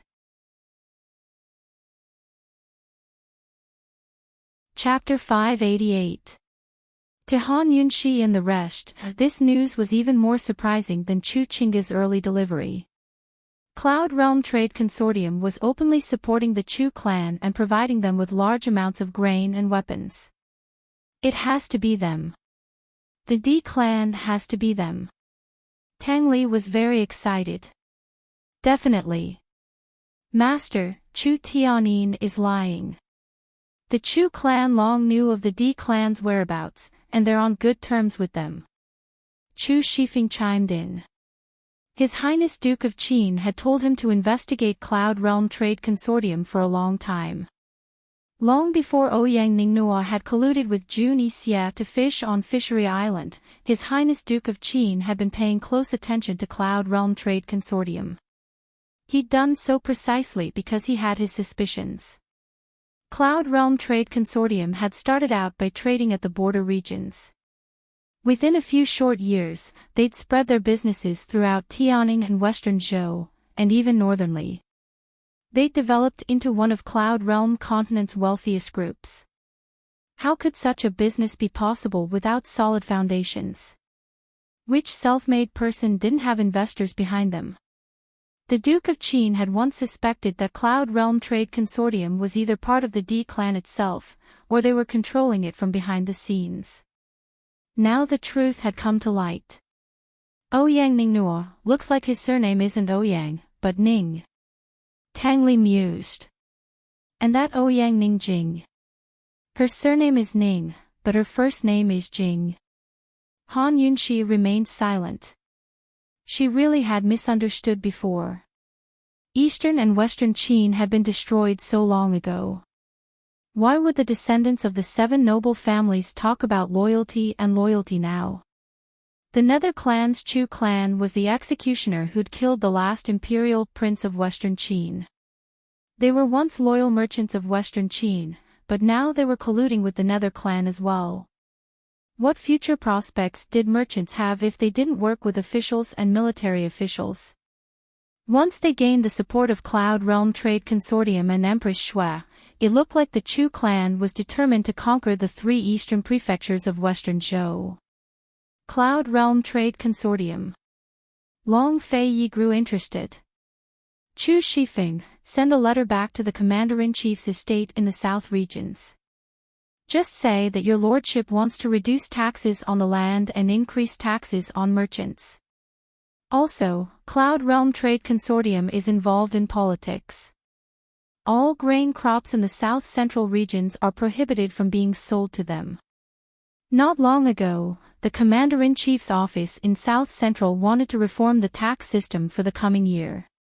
He had specially sent a letter to ask for Long Fei-Ye's opinion, but Long Fei-Ye had not replied. Now was an opportunity. At this critical juncture, he replied, "Reduce the land tax, give the business tax." Although it seemed simple, it actually had a profound meaning. The trade between the south-central regions was the most developed in all of Cloud Realm continent. The taxes there were high to begin with, but if they were raised even higher, the merchants would be earning money for the imperial court. This was a huge blow to Cloud Realm Trade Consortium. As for banning the sale of grain, his reason could be said to be perfectly justified. Once this news was out, it would definitely win the hearts of the people. How could the common people know about so many complicated relationships? They only cared about food, clothing, and peace. Would the South Central Commander-in-Chief's office take Long Fei-Ye's opinion seriously? No, they will just take it as an order and carry it out immediately. Su Donglin, send a message to Medicine City's Council of Elders. Just say that this Wang Fei is reminding them not to forget their promise of a year, Han Yunxi said. Medicine City had agreed to cut off all trade with Cloud Realm Trade Consortium within a year. All of Cloud Realm Continent's medicinal ingredients had to fall into Pill Fiend Pharmacy's hands. Although only a few months had passed, Han Yunxi still wanted to remind Medicine City at this critical juncture. Once war broke out, both grain and medicine would run short. 2 days later, the Duke of Qin's words reached the South Central Commander-in-Chief's office. That group of people didn't even wait until the new year to implement the policy of reduce the land tax, give the business tax, that very month. Moreover, they used extremely forceful methods to ban all grain sales from Cloud Realm Trade Consortium in the South Central regions. Both Long Fei-Ye and Han Yunxi were surprised by the news. Those people in the South Central regions really wanted nothing more than for the world to be in chaos. They wanted nothing more than for the Duke of Qin to start a war and conquer the lands. Meanwhile, Cloud Realm Trade Consortium heard the news and held an emergency meeting at Tianning's borders. In the past, Cloud Realm Trade Consortium's meetings would be held in the main hall, but this time it was held in a secret room in a luxurious mansion. It was for no other reason than the D-Clan head himself. That's right, Cloud Realm Trade Consortium was under the D-Clan's control. Even the head of the consortium, Ouyang Jing, had rushed back from Medicine City. The secret room was large and spacious, but very dim. Aside from a rectangular table and chairs in the center of the room, there was nothing else. The table was very long, but only a single chair was attached to it. It was the seat of honor at the very front. It wasn't time for the meeting yet, but there was already a man sitting there. He was dressed in black robes that hid himself in the shadows, emanating an incomparably mysterious aura from head to toe. He wasn't sitting upright, but casually crossed his legs and leaned against the chair's armrest with his left hand propped against it. In the darkness, he was kissing the ring on his thumb, which glowed with a faint white light. Anyone who knew what it was would know that it was the most expensive item in Cloud Realm Continent, violet jade ice crystal. His face was covered with a bronze mask, which only covered his mouth and nose like a mask. He looked quite young, with a pair of thick brows and large eyes. It was unclear what he was staring at in the shadows, but he was currently lost in thought. His gaze was extremely arrogant. Very soon, people began to trickle into the room. Soon enough, everyone was gathered on either side of the table.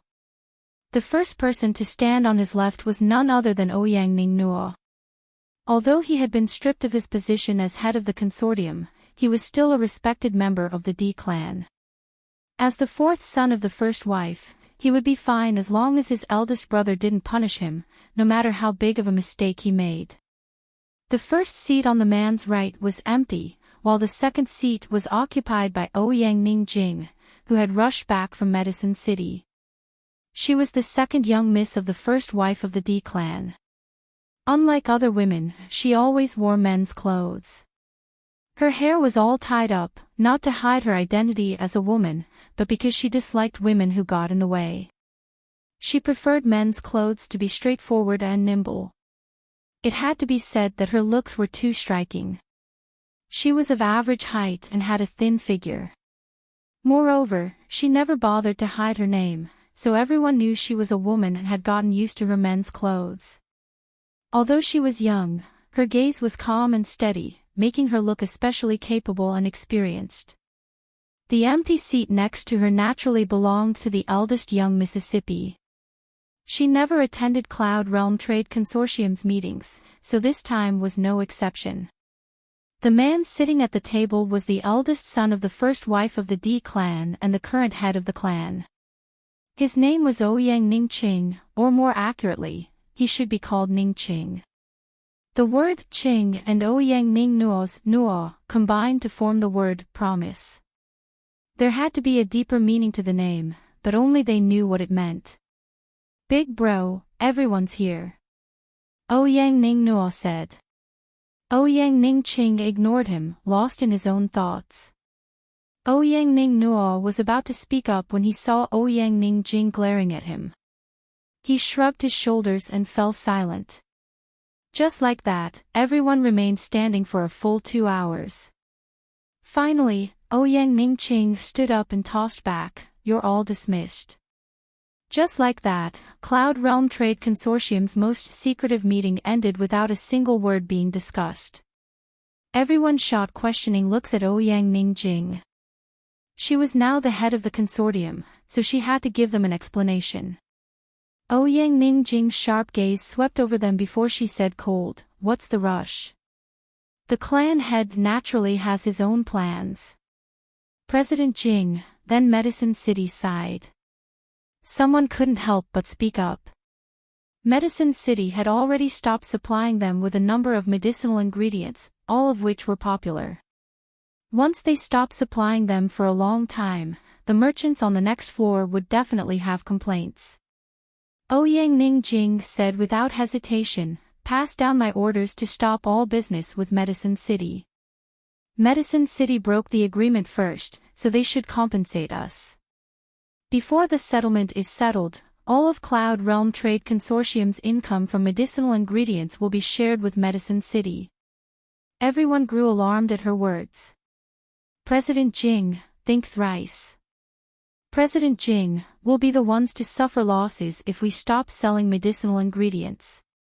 President Jing, now's not the time to be angry. You've been in Medicine City for so long. Have you been there all this time for nothing? The clamor in the room almost drowned out Ouyang Ning Jing, but she remained unmoved. She stood there with her chin raised and a cold gaze at the crowd, allowing them to shout as they wished.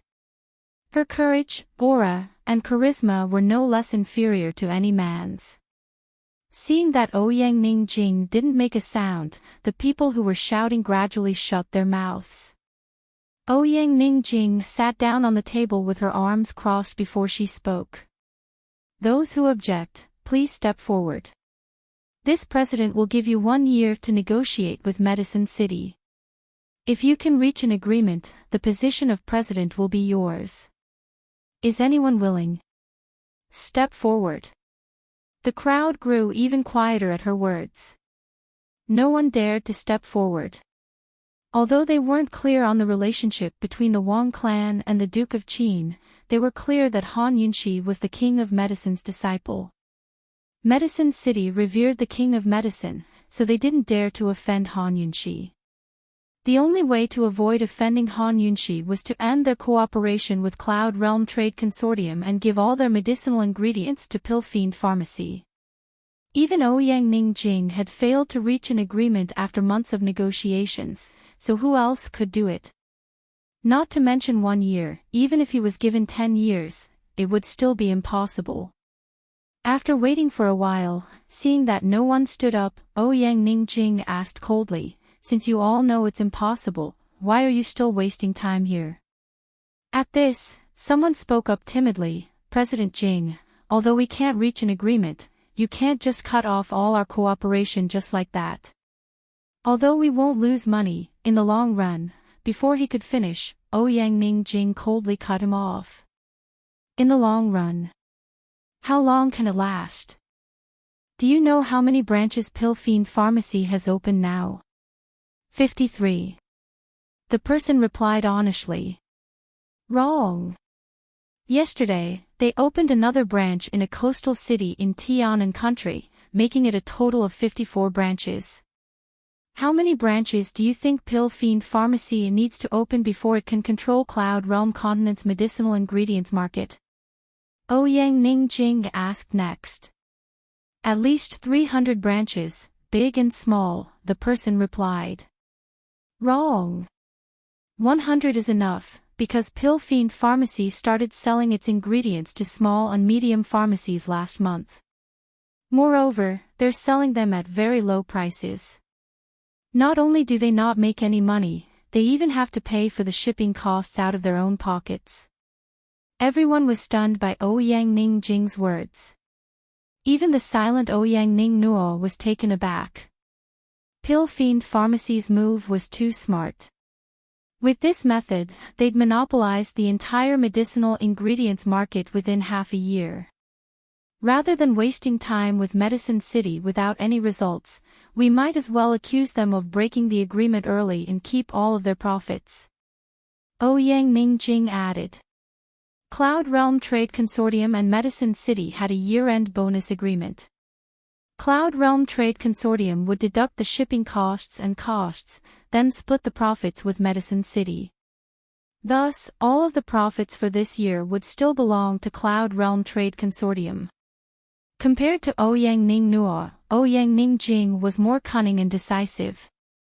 Everyone was convinced, but Ouyang Ningjing said something even more admirable. She said. Chapter 589. Ouyang Ningjing said, this president has already reached an agreement with the Northern Dynasty's emperors. Northernly is willing to rent 3 snowy mountains to Cloud Realm Trade Consortium, including the one the Mu clan used before. This president hasn't spent the past few months in Medicine City for nothing.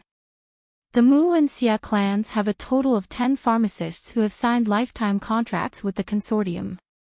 They'll all go to the snowy mountains next spring to plant medicinal ingredients. As soon as Ouyang Ningjing finished speaking, the crowd erupted in applause. Even Ouyang Ningnuo had to admit that he couldn't compare. His big sister really had more tricks up her sleeves than he did. She'd actually managed to reach an agreement with the Northern Dynasty's emperors. If Juni Xia knew about this, what would he think? Of course, Ouyang Ningnuo was more eager to see Han Yunxi's reaction. Still, they'd probably keep this a secret for now. In any case, they'd scammed Medicine City for a sum of money. Once they harvested the high-yielding plants from the snowy mountains, they'd at least have a fair share of the market, even if they couldn't monopolize the market like before. Second sister, I think you should stay in the consortium forever. Don't get married. Ouyang Ningnuo smiled. Get married? This young lady will only take in a son-in-law. Ouyang Ningjing said coldly. The crowd dispersed, thoroughly convinced, but Ouyang Ningnuo couldn't help but ask, second sister, big brother, what does he mean? Long Fei Yi and Han Yunxi aren't easy to deal with. I don't know. Ouyang Ningjing was blunt. But I trust that big brother will amaze the world with a single brilliant feat after staying in seclusion for so long. Fine, it's fine as long as he can avenge me. Ouyang Ningnuo trusted his big brother as well, especially this time when Long Fei Yi and Han Yunxi were in the open while they were in the shadows. Their chances of victory were high.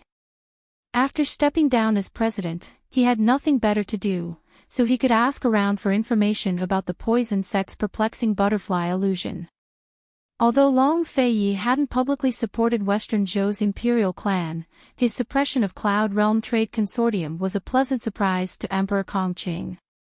The various factions of the Western Zhou dynasty had been arguing for several days. The Western Zhou army and the Chu army had been confronting each other in the three cities of the eastern border for nearly half a month.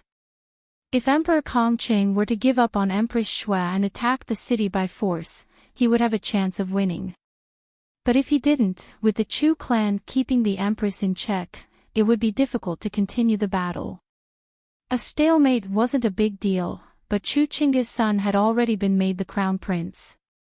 Most likely, West Liang would make a move soon enough. Once they sent reinforcements to the Chu clan, there'd be a lot of fighting going on. For the Duke of Qin to publicly suppress Cloud Realm Trade Consortium at a time like this was a declaration of his stance. Emperor Kongqing was waiting for the Duke of Qin to suppress the Chu clan's power in West Liang. Most likely, the entire world was thinking the same thing as Emperor Kongqing. Even Long Tianma was waiting. General Mu, the king of Qin, will definitely support fourth brother. In Western capital, only fourth brother is capable. These days, if Long Tianma wasn't running to General Mu's residence, he would often summon the Mu family's father and son to the imperial study. Once they met, they would talk for the entire day. He was very agitated. This time, General Mu didn't deny his views. General Mu nodded and said, "It can only be the fourth imperial prince." "Father, once the Duke of Qin publicly supports the fourth imperial prince, should we bide our time?" Mu Qingwu asked anxiously. General Mu thought for a long time before stroking his beard with a sigh.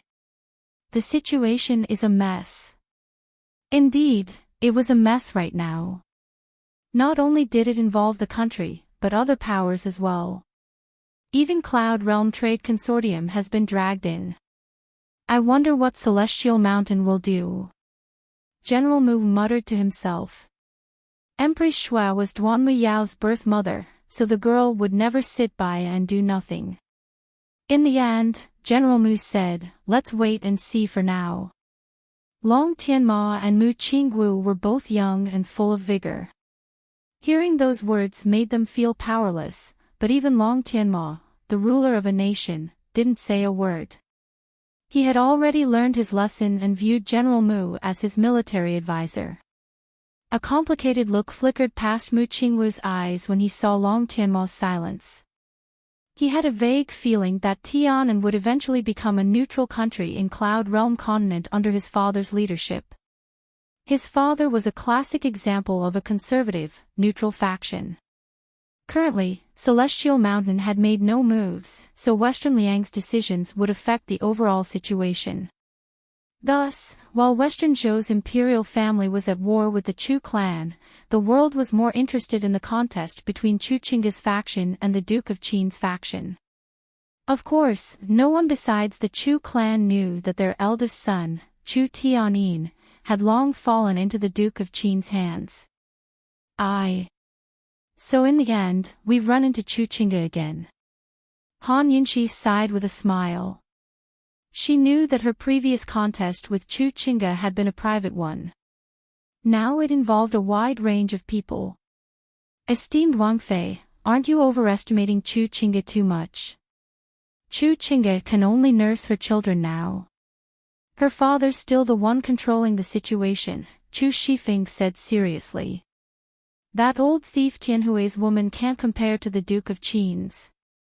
Tang Li said disdainfully. Gu immediately looked at him as if wanting to say something. But after a pause, he fell silent. Long Fei Yi looked at Tang Li as well, but remained silent. Obviously, Long Fei Yi and Gu were of different moods. Han Yunxi was only sighing with emotion. She really didn't think much of Chu Qingge, so she ignored Tang Li to ask Long Fei Yi, "Why aren't you moving yet?" "I heard Tianhui's almost done for." They had already been stationed at Tianning's borders for days. Long Fei Yi really did want to support the fourth imperial prince against Chu Qingge, but he hadn't made a move yet. Yesterday, his scouts had reported that Emperor Tianhui's illness was beyond cure and could pass away at any time. Once Emperor Tianhui died, the crown prince would ascend the throne perfectly justifiably. He was still so young, so Empress Dowager Chu Qingge would definitely hold court behind the curtain. Then the Chu clan would have the final say. Long Fei Yi was about to reply when a guard came to report, "Your Highness, the fourth imperial prince is outside asking for an audience." Everyone was surprised by the news. How did the fourth imperial prince know they were here? And why did he come knocking on their door? This was Long Fei Ye's courtyard by the borders, so not many people knew about it. Moreover, they didn't make any big movements here, so it wouldn't attract any attention. Isn't the fourth imperial prince a little too resourceful? Everyone exchanged glances. Long Fei Yi seemed surprised as well, a complicated look flashing past his eyes before he signaled for the guard to bring them inside. Tianshi greets Imperial Uncle and Imperial Aunt. Fourth Imperial Prince Long Tianshi had disguised himself to look like a noble young master. As soon as he entered, he fell to his knees and called them Imperial Uncle and Imperial Aunt in an affectionate manner. Back in Tianning's capital city, Crown Prince Long Tianma had been both respectful and fearful of the Duke of Qin, to say nothing of the other imperial princes. Gu and the rest had long left the room. Han Yunqi sat lazily in her seat and gave Long Tianshi a once-over. Her instincts told her that she didn't like him, so she simply drank her tea without a word. Long Fei Yi raised a hand to indicate that Long Tianshi should rise and take a seat. Long Tianshi even sat down respectfully. "Imperial uncle, my imperial father, I..." Long Fei Yi ignored him, so Long Tianshi had no choice but to finish his sentence. "I'm afraid he won't make it to the 15th. The 15th was already the 7th day of the new year. Long Tianshi waited for the Duke of Qin to speak, but he remained silent. After some hesitation, he finally rose to his feet and fell to one knee. "Imperial Uncle Qin, today Tianshi represents all of Tianning civil and military officials to invite the Duke of Qin into the palace and persuade Imperial Father to remove the Crown Prince. If Imperial Father insists on having a premature baby as the Crown Prince, then we are willing to recommend Imperial Uncle Qin to take the throne and eradicate the Chu clan's Demon Kin gang. We will restore Tianning's might." Even though Long Tianshi looked like a lackey, the things he did one after another were completely unexpected. Han Yunqi assumed that Long Tianshi had come to ask for help, but who knew he'd say something like this? Was he going to push the Duke of Qin out to fight the Chu clan for the throne? Needless to say, the current situation was really a great opportunity. Once Long Fei Yi took over Tianning, the south-central regions would definitely surrender. Then it'd be no problem to deal with Tiannan, where Long Tianmo resided. If what Long Tianshi said was true, then Tianning country really could restore its might. Unfortunately, Long Fei Yi wasn't so narrow-minded. If he wanted Tianning, why would he wait until now to destroy it? All of the civil and military officials? Long Fei Yi asked with interest. Long Tianshi couldn't wait to reply. Exactly. The military officials include 3 elite troops from the east and south, as well as a cavalry battalion from the north. Long Tianshi snuck a glance at the Duke of Qin before continuing, "Imperial Uncle, I won't hide it from you. Great General Ning didn't express his stance at first, but a few days ago, Empress Chu beat up noble Consort Ning. In his anger, Great General Ning almost led his troops into the palace, but was stopped by a few officials. Great General Ning is in the West capital?" Long Fei Yi asked again. "Great General Ning's already been there for a few days. Moreover, he's already issued orders to the entire cavalry battalion. Within 5 days, 100,000 soldiers will head south to guard the western borders. Great General Ning is on guard against the Chu clan troops." Long Tianshi replied. Han Yunqi was slightly bewildered. Great General Ning's military strength was enough to usurp the throne. Although noble consort Ning was childless, if Chu Chinga could give birth prematurely, why couldn't she fake a child? Everyone said that Great General Ning was loyal and devoted to Tianning's imperial family. Could it be that this was true? Thus, he had no choice but to have Long Tianshi beg Long Feiyi. It wasn't just Long Tianshi. Han Yunshi was waiting for Long Fei's reply as well, but Long Fei only said, "Go back first. Your lordship will send someone to give you an answer in 3 days." "Thank you, Imperial Uncle Qin." Long Tianshi was very happy. With Imperial Uncle Qin's personality, the fact that he'd consider the matter meant that there was hope. As soon as Long Tianshi left, Han Yunshi spoke up. "Long Feiyi, what do you think?" She couldn't see through him, because she didn't know much about Great General Ning. But she had a feeling that the 4th Imperial Prince's trip wasn't the idea of the court officials, but Great General Ning alone. Emperor Tianhui wouldn't listen to persuasion at a time like this, especially Long Feiyi's. Thus, Great General Ning had sent the 4th Imperial Prince here to test whether the Duke of Qin had any interest in the throne. The 4th Imperial Prince's idiot probably assumed that Great General Ning was trying to support him and was secretly pleased with himself. When Long Feiyi didn't reply, Han Yunshi asked next, "Does this Great General Ning really want to push you onto the throne, or does he already have the heart to fight for the throne and fear you, so he came to test you out?" Long Feiyi looked back at Han Yunshi and beckoned her over with a finger. Faced with his actions, Han Yunshi couldn't help but shuffle over to scoot closer. Long Fei spoke in a low voice by her ear. It wasn't clear what he said, but Han Yunshi grew alarmed. How is that possible?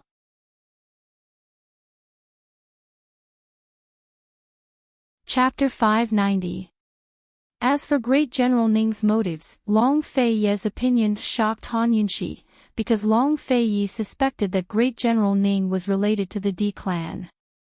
How is that possible? Han Yunshi couldn't believe it. If that was true, then the Di clan had hidden themselves too deeply. They controlled 1/3 of Tianning's military strength, but they were so patient that they hadn't betrayed them yet. But that wasn't the most important part. If that was true, then the Di clan's strength couldn't be underestimated. Great General Ning originally only controlled Tianning's cavalry, but Emperor Tianhui had moved the capital west after Tianning's internal strife. Out of consideration for Great General Ning's loyalty, he'd given him the Tiger Tally for the 2 armies that had followed him west. He'd been conferred the title of Tianning's Great General and held all military power.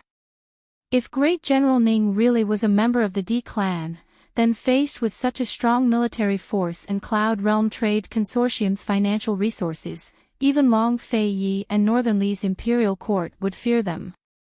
This estate was auctioned off at the 3-way black market. If 4th Imperial Prince could find the entrance so accurately, then the secret must have been leaked there. Long Feiyi said. Han Yunshi finally understood why Long Feiyi suspected Great General Ning of being related to the Di clan. After all, Cloud Realm Trade Consortium had influence in the 3-way black market as well. Han Yunshi nodded thoughtfully, but Long Feiyi only said, "Want to bet?" "Your lordship is only 50% certain." Indeed, at this point alone was enough to make them suspicious. There was no way to be 100% certain that Great General Ning was a member of the Di clan. After all, the 3-way black market was a complicated place. It might not have been Cloud Realm Trade Consortium who'd leaked the news, much less the 4th Imperial Prince.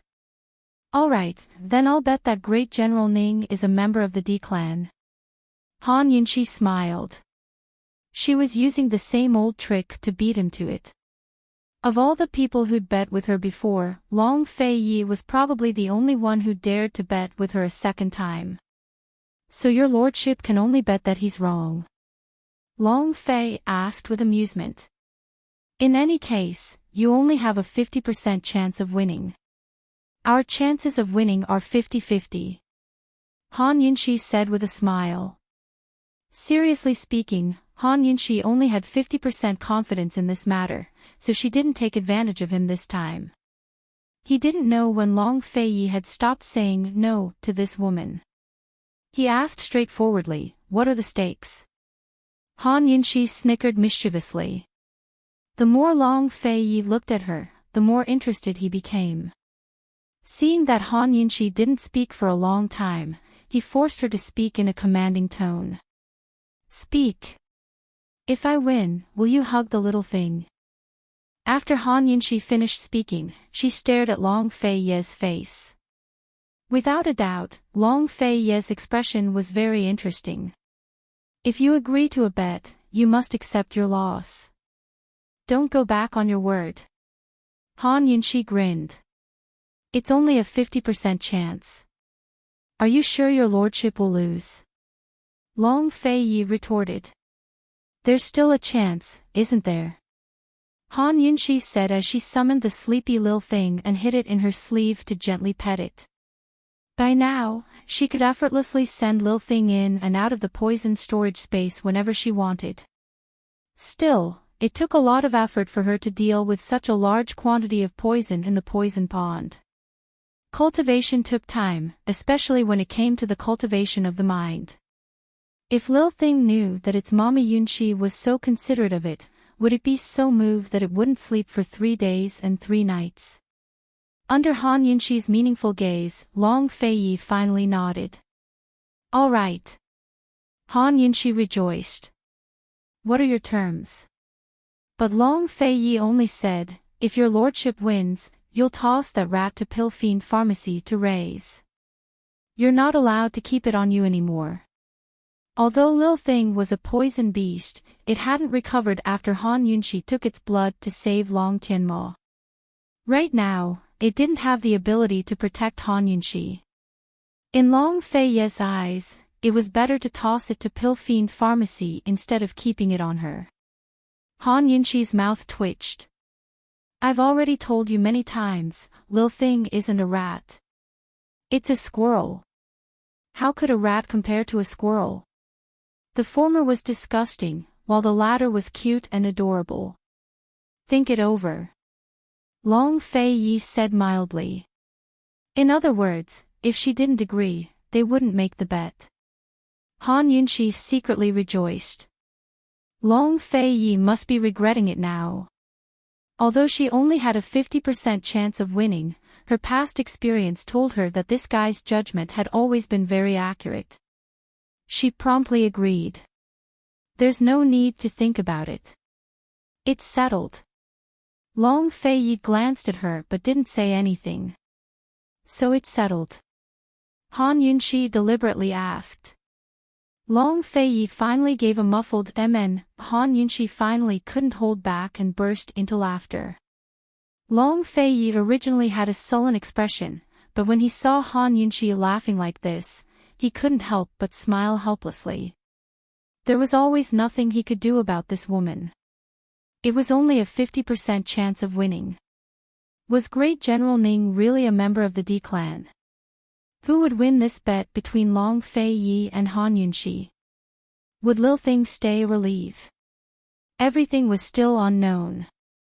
Long Feiyi had promised the 4th Imperial Prince that he'd give him an answer in 4 days, but more things were happening at the borders before the 3 days were up. Cloud Realm Trade Consortium's first batch of aid for the Chu clan arrived in the 3 eastern prefectures of Western Zhou. Besides weapons, they also included grain, blankets, and medicine for the war. It was almost the new year, and the weather was getting colder by the day. Snow had started falling yesterday, but the supplies sent by Cloud Realm Trade Consortium were enough to keep the Chu clan troops through the winter. Emperor Kong Qing had originally only banned Cloud Realm Trade Consortium from doing business in Western Zhou, but the news infuriated him. He sealed off all of Cloud Realm Trade Consortium's businesses in Western Zhou and banished all of their merchants. Anyone who colluded with the consortium was to have their entire family slaughtered. But Cloud Realm Trade Consortium had long prepared for this and evacuated most of their valuable businesses. They also unilaterally terminated many high-value contracts, causing many of Western Zhou's biggest merchants to suffer heavy losses. Not only that, but Cloud Realm Trade Consortium had also hired people to spread rumors and sway public opinion to accuse Emperor Kongqing of being incompetent. Many of Western Zhou's merchants had strong opinions against the imperial court. Han Yunxi received a letter from Medicine City's Council of Elders as soon as she heard the news. Unilaterally terminated all contracts. Not only did they refuse to give us this year's dividends, they even demanded compensation. Han Yunxi's temper flared as she read the contents of the letter. Even Ouyang Ningjing could do something like this. Doesn't she know that doing business is all about trust? Han Yunxi fumed. Esteemed Wang Fei, Cloud Realm Trade Consortium said that Medicine City unilaterally terminated a portion of their contracts, which means they've already breached the contract. That's why they have the right to refuse to give us any profits and demand compensation. They even said that if Medicine City doesn't pay up, they'll invite the Medical Academy to uphold justice. Su Donglin replied honestly. Shameless. Han Yunxi laughed coldly. Although all merchants were crafty, they still had to maintain their bottom lines. Cloud Realm Trade Consortium's current actions were nothing but unreasonable pestering. So what if they find Medical City? Tell them they don't even need to think about compensation. They can't give Medicine City a single cent less, or else they'll just wait and see. Han Yunxi coldly warned. Esteemed Wang Fei, but it seems like Medicine City really did breach the contract and they unilaterally terminated the contracts. Su Donglin reminded him timidly, those agreements state that Cloud Realm Trade Consortium will have the priority to continue working with Medicine City after the contract expires. Only if Cloud Realm Trade Consortium refuses to continue working with them will Medicine City be allowed to sell the ingredients to others. That's an overlord's rule to begin with. Heaven knows how many benefits Ouyang Ning Nuo gave Xie Dei when the Council of Elders signed the agreement back then. Now that the Council of Elders has been reorganized, are they still going to accept the terms? Han Yunxi retorted. Su Donglin finally understood and nodded his head. We're already letting them off by not pursuing the crime of bribery. Ouyang Ningjing really wants a yard after getting an inch. Han Yunxi was truly angry. After all, this was a sizable bonus. If Medicine City didn't get this year's bonus, it would affect the prices of medicinal ingredients next year. If it was the weather that caused the prices to rise, then there was nothing to say. But how could she not be angry when it was man-made? Moreover, Cloud Realm Trade Consortium had cheated Medicine City out of money to support the war effort. She couldn't swallow this anger. While Han Yunxi was angry, Long Fei Ye's expression wasn't any better. Still, he remained calm.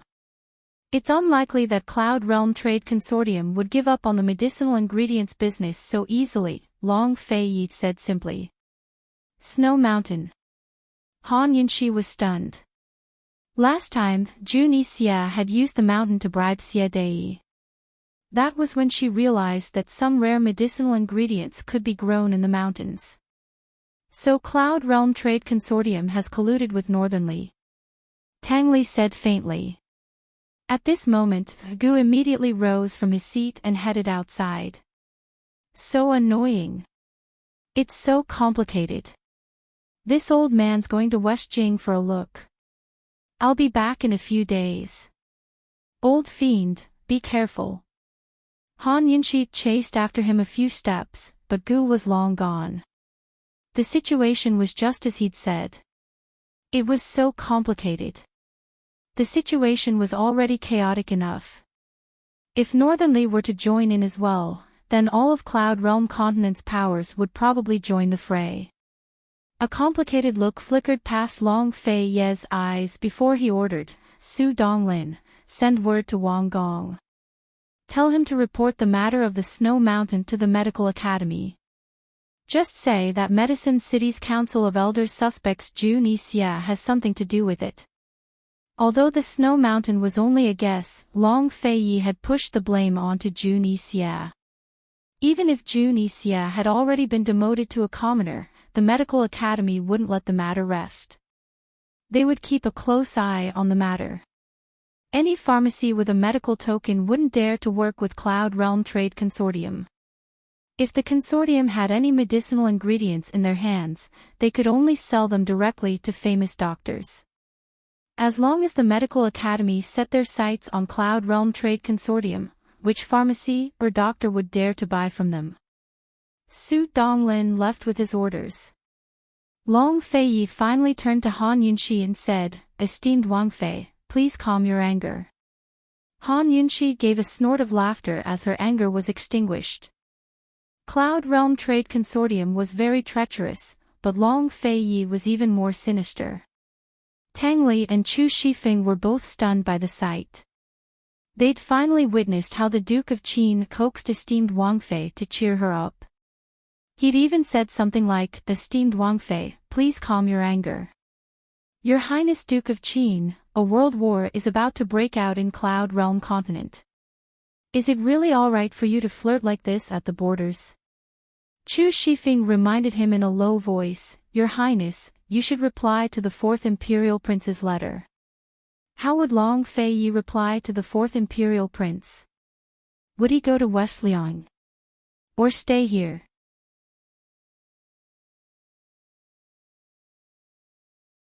Chapter 591. 3 days had passed, so it was time for Long Fei to give 4th Imperial Prince Long Tianshi an answer. Long Fei took out a letter and handed it to Chu Shifeng. "Give this to 4th Imperial Prince. Say that this is your lordship's letter of advice to His Majesty to depose the Crown Prince and set up a new one. If His Majesty insists, your lordship will send more troops to the south. I won't let the Chu clan troops take a single step into Tianning." Han Yunxi could guess that Long Fei would do this. If they rashly went to Western Liang now, there was a 50% chance they'd fall into a trap. Sending a letter was the safest way. If Great General Ning really wanted to push Long Fei onto the throne, Long Fei could send troops from the south to suppress the Chu clan and make friends with Western Zhou. Then he'd be able to take control of the western regions very quickly. If Great General Ning really was a member of the Di clan, then Long Fei's troops could be considered a precaution against the Di and Nether clans. He was afraid that there would be a great battle at that time. Long Fei's ultimate goal in coming to Western Zhou was to take control of this region as well. After sending the letter, they waited for the 4th Imperial Prince and Great General Ning's reactions. As expected, the 4th Imperial Prince came back a few days later. "Imperial Uncle, Imperial Father is simply, I." Imperial Father didn't even read your letter before tearing it up in front of everyone. He even said he'd personally train the Crown Prince. Once the Crown Prince comes of age, he'll abdicate the throne. Han Yunxi smiled coldly from the sidelines. Heaven knows if Emperor Tianhui's words were just his sleep talk, or if the 4th Imperial Prince didn't even send the letter. Long Fei was unperturbed. "Looks like it's time for your lordship to send out troops." The South Central regions had more than just a navy. The 2 armies stationed there were now under the control of the Bailey army. Delighted, the 4th Imperial Prince blurted out, "Imperial Uncle, Great General Ning wants to see you." "See him?" Han Yunxi looked at him in disbelief. Cold, Long Fei asked, "What, he wants to see your lordship without paying me a visit?" Frightened, the 4th Imperial Prince hastened to explain. No. Uncle, you've misunderstood. Great General Ning was afraid that Imperial Uncle would not want to see him, so he asked for instructions first. When would Imperial Uncle be free, and where would be a good place to meet? If it's appropriate here, Tianshi will pass on the message now. Long Fei sneered, when did Great General Ning's face become so big? Why would a dignified son of the imperial family send a message? As soon as these words came out, the fourth prince was speechless. He had been so elated by Great General Ning's promise of becoming the emperor that his soul had almost left his scabbard. Now, it could be said that he obeyed Great General Ning's every word and was willing to run errands everywhere. As a matter of fact, when he heard that Imperial Uncle Qin was going to send out troops, he was so happy that he almost lost his sense of direction. After a long while, the fourth prince reluctantly gave a lame explanation. Imperial Uncle, you misunderstood. Tianshi. Tianshi meant that since Imperial Uncle is going to send troops, shouldn't you meet with Great General Ning and have him report the military situation at the border? That was how a prince should behave. Long Fei replied with 2 words, approved. After the fourth prince left, Han Yunxi smiled and said to Long Fei, the original 50% chance should be increased by another 10% to 60%, right? To be able to make Long Tianma so obedient, even reversing the master-servant relationship, Great General Ning wasn't someone to be trifled with. 70%. Long Fei replied. 70% chance, so you're saying that you're prepared to lose to me? Han Yunxi pretended to be serious. Long Fei was immersed in the struggle for power and seemed to have forgotten that he had a bet with this woman. As soon as he heard this, he picked up a cup of tea and drank it. Han Yunxi had long seen through this action of his. When he was unwilling to answer or had nothing to say, he would drink tea. However, Han Yunxi didn't know that this kind of situation would appear on her side. Although it was still the 12th lunar month, Han Yunxi felt that Lilthing's spring was just around the corner. Not 2 days later, Great General Ning really did come to pay a visit. Han Yunxi had never seen Great General Ning in person. She only knew that he was Tianning's youngest general. Who knew that he would scare Han Yunxi so badly when she saw him in person? He was completely different from how she imagined him to be. Great General Ning wasn't dressed in military armor, nor did he carry any weapons. Instead, he was dressed in a Confucian robe and had his hair tied up in a half ponytail. Although his features were well defined, with thick brows and large eyes, he didn't have an aggressive gaze. Instead, he gave off a reserved aura. If not for Long Fei's suspicions, Han Yunxi's intuition about this Great General Ning wouldn't be that bad. However, Long Fei's suspicions had made Han Yunxi think of someone else, Ouyang Ningnua. After careful comparison, the two of them did have similar auras. As for whether Great General Ning was like Ouyang Ningnua, hiding a treacherous side beneath his refined appearance, it was impossible to say for now. Still, Han Yunxi couldn't help but imagine what those eyes would look like on the battlefield. What would they look like if they were used in battle? Would that reveal the true nature of this fellow? While Han Yunxi was studying Great General Ning, he suddenly looked over at her. Han Yunxi was very generous and didn't avoid his gaze. Instead, she continued to look at him with the air of a Qin Wangfei. By now, Great General Ning had already paid his respects to Long Fei. He only glanced at Han Yunxi before bowing his head and resting his right hand on his left shoulder. He made a 90-degree bow to Han Yunxi and said, "This general pays his respects to esteemed Wang Fei." Great General Ning may dispense with the formalities, Han Yunxi said. Great General Ning rose to his feet. Long Fei didn't give him a seat, so he had him stand where he was. "When I heard that Your Highness Duke of Qin intended to head north, this general came to express his gratitude." Great General Ning said earnestly.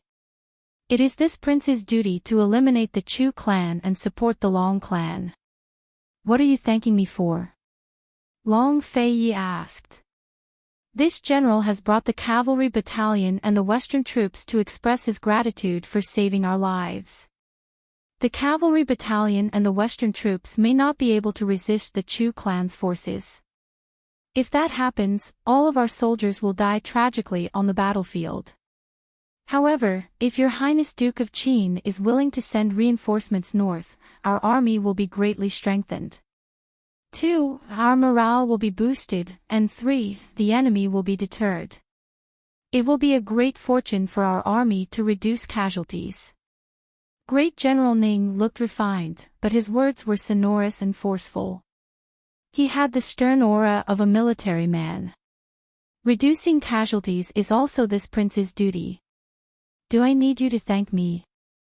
Long Feiyi asked again. Great General Ning immediately bowed. Yes. This general misspoke. This fellow has quick reflexes. He doesn't even show his emotions on his face. Han Yunxi didn't say a word, but simply observed from the sidelines. After all, this fellow's origins were directly related to Lil Thing's fate.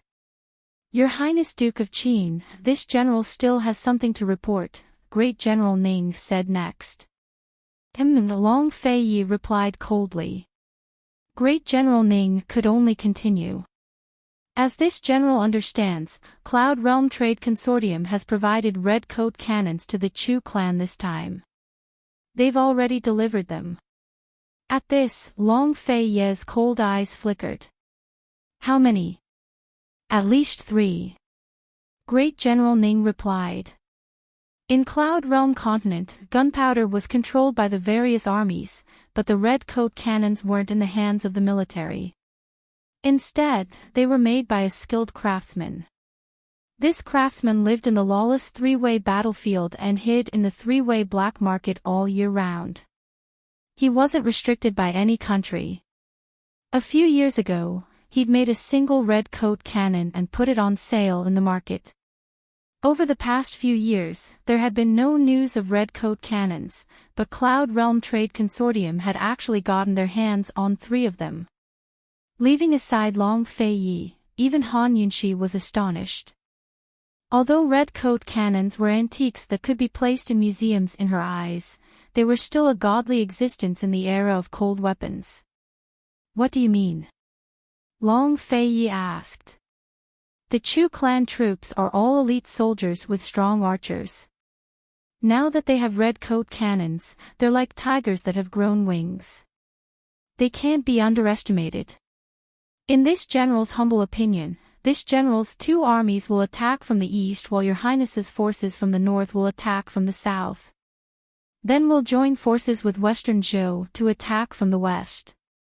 This will form a 3-pronged encirclement. In this way, the Chu clan will have no choice but to surrender. Great General Ning said seriously. Long Feiyi nodded in silence.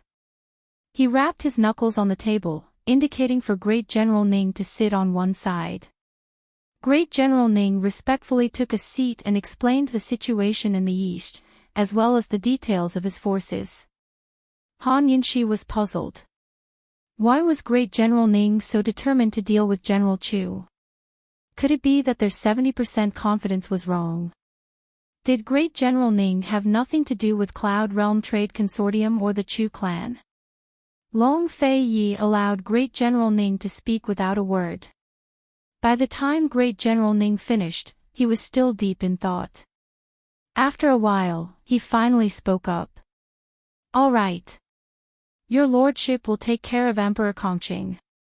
Great General Ning rejoiced and rose to his feet. The Duke of Qin is wise. This general boldly asks Your Highness Duke of Qin to ascend the throne and revive our Tianning's glory. Long Feiyi laughed coldly. You betrayed Tianhui today, but will you betray your lordship tomorrow? Great General Ning immediately fell to one knee. This general is only loyal to Tianning, to my soldiers, and to the people. Emperor Tianhui is muddle-headed and dotes on Empress Chu to bring disaster to Tianning. This general has no choice but to rebel. If one day the Duke of Qin follows in Emperor Tianhui's footsteps, this general will rebel as well. Long Fei nodded his head in amusement. All right. Your lordship will remember. After Great General Ning left, Han Yunxi grew more and more bewildered. This guy is the epitome of upright loyalty. She had to admit that her resolute heart was beginning to waver. Perhaps she really would lose this bet. While she was still puzzling over the situation, Long Fei had long looked over and said coldly, "Have you seen enough?" What do you mean?" Han Yunxi didn't understand. "He's already gone. Why are you still looking?" Long Fei's voice grew even colder. Han Yunxi really was looking out the door, but her thoughts had wandered off. What? She couldn't make heads or tails of it. "Answer your lordship," Long Fei said icily. Another jar of vinegar overturned. Han Yunxi didn't know whether to be angry or amused. She walked over and sniffed all over his body before finally standing in front of him with a single word. "Sour." Long Fei didn't hesitate to push her down, causing Han Yunxi's face to crash into his chest.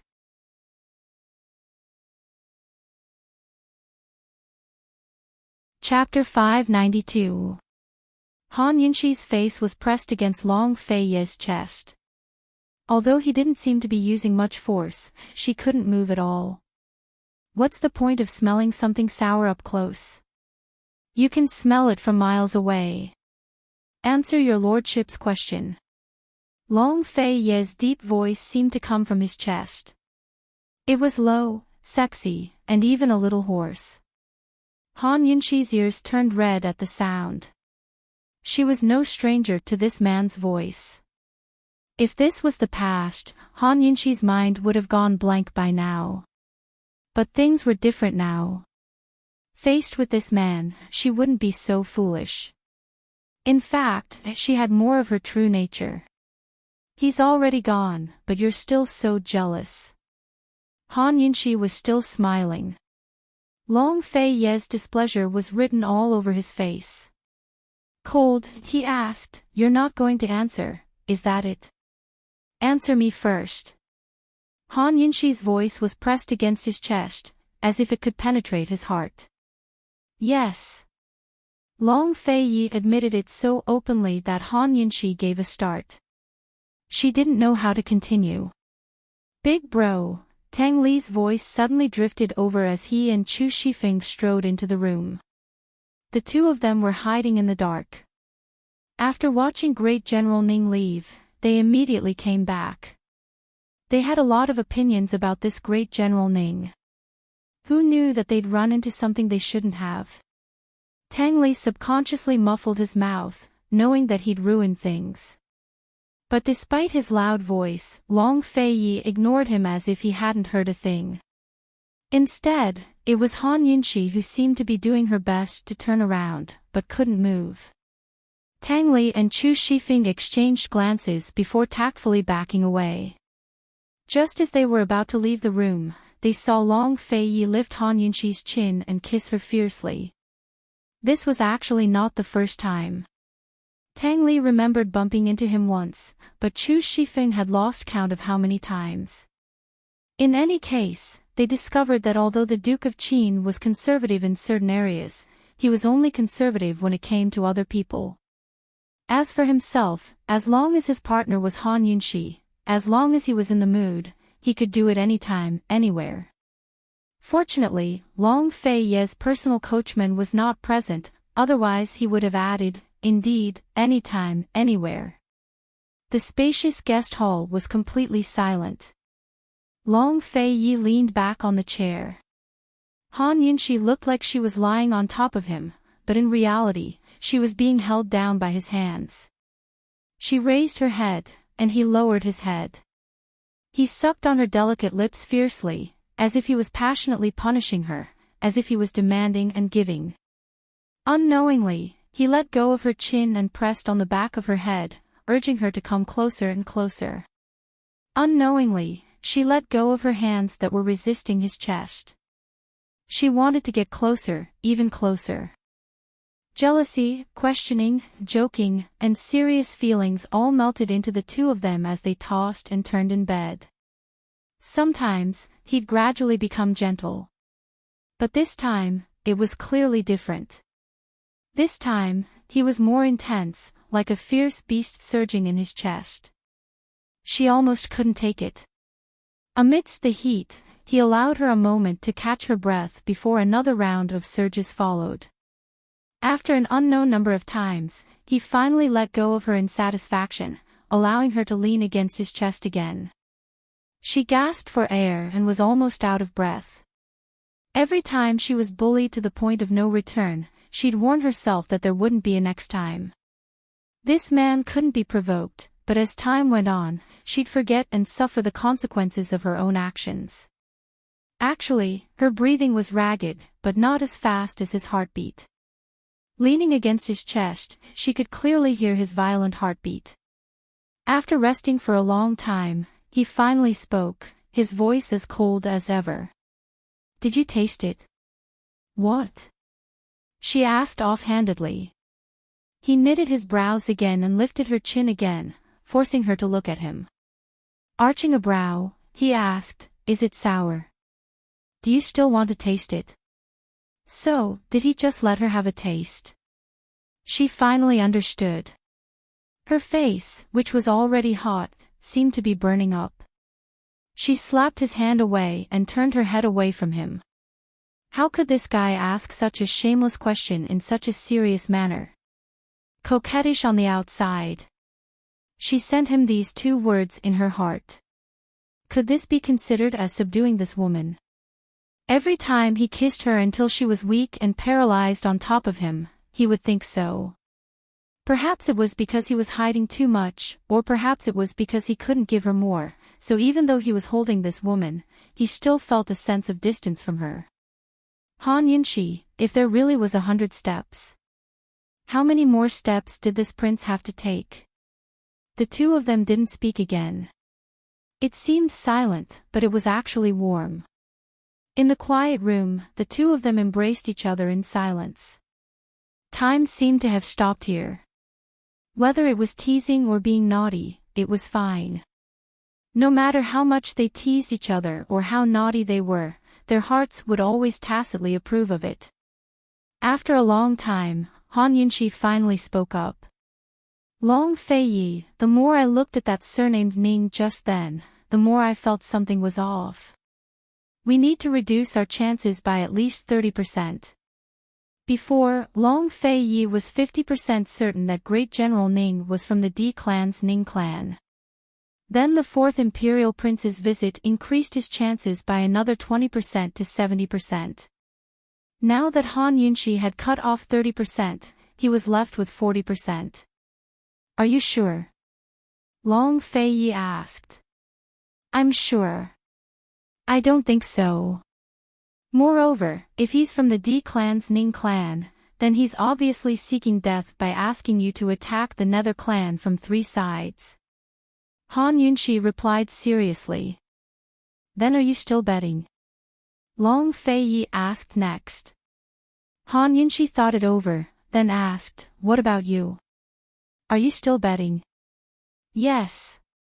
Long Fei Yi said without hesitation.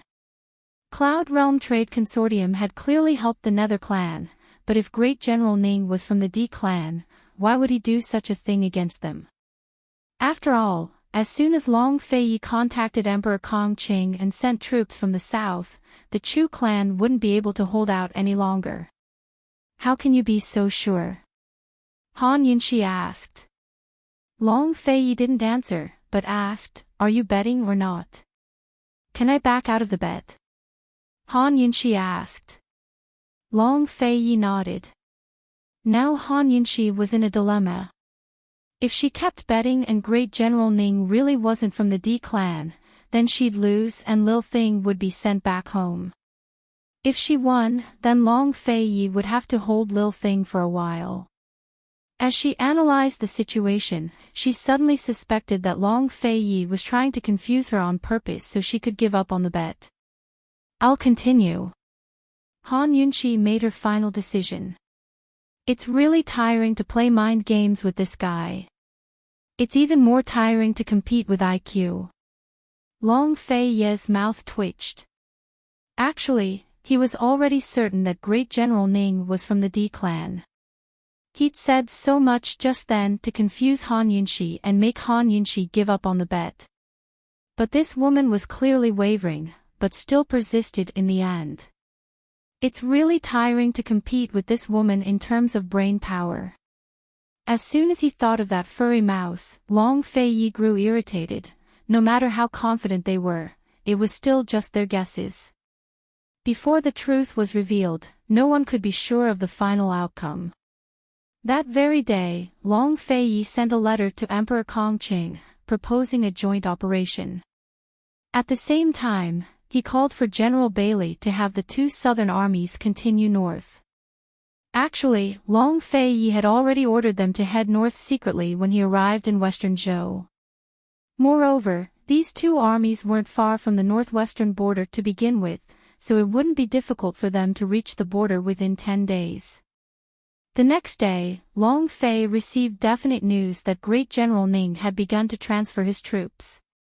He'd sent out 2 units, but the cavalry battalion didn't head south, but stayed at the northern borders to guard against the northernly army. Another day, Emperor Kongqing replied with a letter. Not only did he agree to the joint operation, but he also expressed his gratitude to the Duke of Qin. He expressed his hope to see Long Fei-yi ascend the throne and change Tianning's fragmented state. At the same time, he promised that Western Zhou would continue to form an alliance with Tianning through marriage once the Duke of Qin ascended the throne. They would then work together to conquer northernly. Besides that, Emperor Kongqing even brought up the matter of Empress Shui of his own accord. He said that Western Zhou had a way to save the Empress and wouldn't delay their cooperation because of her. When Long Fei-yi showed his reply to Han Yunshi sighed with emotion. Even the Emperor has become so snobbish. Not long ago, Long Fei-yi and Emperor Kongqing had discussed working together against northernly, but Emperor Kongqing had tactfully refused. How long had it been since then? Now he's asking for cooperation. He's a high and mighty emperor, but he's become so snobbish for the sake of currying favor with Long Fei-yi. Han Yunshi tilted her head to look at Long Fei-yi. She had a feeling that this fellow was about to throw all of Cloud Realm continent into chaos. The 3 armies were already making preparations in secret. The situation in Western Zhou's 3 eastern prefectures was growing more and more tense. At the same time, the atmosphere in Tianning's western capital grew more and more tense by the day. A few imperial princes stood guard outside Emperor Tianhui's quarters day and night, but couldn't find a chance to meet him. The person standing guard by Emperor Tianhui's side was no longer Chu Qingge, but one of the Chu clan's men who had been lying in ambush in the palace for the past year. Currently, Chu Qingge was in her room looking after her premature son. Witch Ant had already found a few other pregnant women as backup. Like Chu Qingge, they'd all take the same medicine to induce labor. If Chu Qingge gave birth to a daughter, they'd give birth to a boy instead. But in the end, Chu Qingge still gave birth to a boy herself. The medicine had caused severe damage to her body. Not only could she not give birth again, but her body was much weaker than before. Still, it was the torment of pain that strengthened her resolve for revenge. The child was only 8 months old and required large amounts of medicine to maintain its health. Chu Qingge couldn't take care of it herself, so it was head elder Ling and Lady Lianxin who took care of the child. Neither of them revealed their identities, but wore white masks over their faces. One disguised himself as a divine doctor of the Jianghu, the other as a servant girl. Both of them stared at Chu Qingge's back from a distance without disturbing her. Head elder, I heard that the Chu clan has the support of Cloud Realm Trade Consortium, Lady Lianxin murmured. So what? Head elder Ling asked offhandedly, as if he didn't take the news to heart. Yesterday, Lianxin received news from the Medical Academy that Medicine City and the Medical Academy are suing Cloud Realm Trade Consortium. They're accusing them of colluding with Jun Yixia to stop selling medicine and poisons on the snowy mountains. Medicine City wants the Medical Academy to order all doctors to stop trading medicine with Cloud Realm Trade Consortium, Lady Lianxin said honestly. Head elder Ling looked in Chu Qingge's direction without a word. A complicated look flickered past Lady Lianxin's eyes before she secretly tugged on Head Elder Ling's sleeve and whined.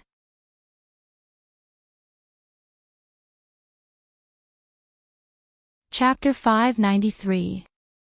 Lady Lianxin whined. Head Elder, as Lianxin sees it, the Wang clan is making up all these lies. For the sake of working with Pill Fiend Pharmacy, they broke off their agreement with Cloud Realm Trade Consortium and now they're framing them. They must have taken benefits from Pill Fiend Pharmacy. Lady Lianxin was always thinking of the Mu clan. The most direct way to turn the Mu clan around was to overthrow the current Council of Elders. That council had already become the Wang clan's tool to rule the city. Once upon a time, she'd whispered to Head Elder Ling's pillow, but she was a woman without status. No matter how good she was at pillow talk, it wouldn't last forever. Head Elder Ling silently shook off her hand and focused all his attention on Chu Qingge, or more accurately, the baby in her arms. He'd agreed to help Lady Lianxin induce labor and take care of the baby until it was 1 month old for other reasons. Chu Qingge had claimed to the outside world that she'd tripped and almost given birth prematurely, but had been saved by a nameless divine doctor. Thus, it was perfectly justified for Head Elder Ling and Chu Qingge to stay here. However, he didn't want to reveal his identity and attract too much attention, so he kept it a secret. Every day, he'd go back to write a report after taking care of the baby. On the same day, he'd send a flying eagle letter to the academy head, telling him that the man was doing research and needed his medical records. Lady Lianxin was unwilling to let go of Head Elder Ling's hand. This time, she'd agreed to the Chu clan's invitation to Head Elder Ling for 2 reasons. 1, to take revenge on Han Yunxi and the rest, and 2, to have a chance to talk to him alone about the Mu clan. After all, they used to be old lovers, so Head Elder Ling should at least give her some face. Who would have thought that Great Elder Ling would actually ignore her?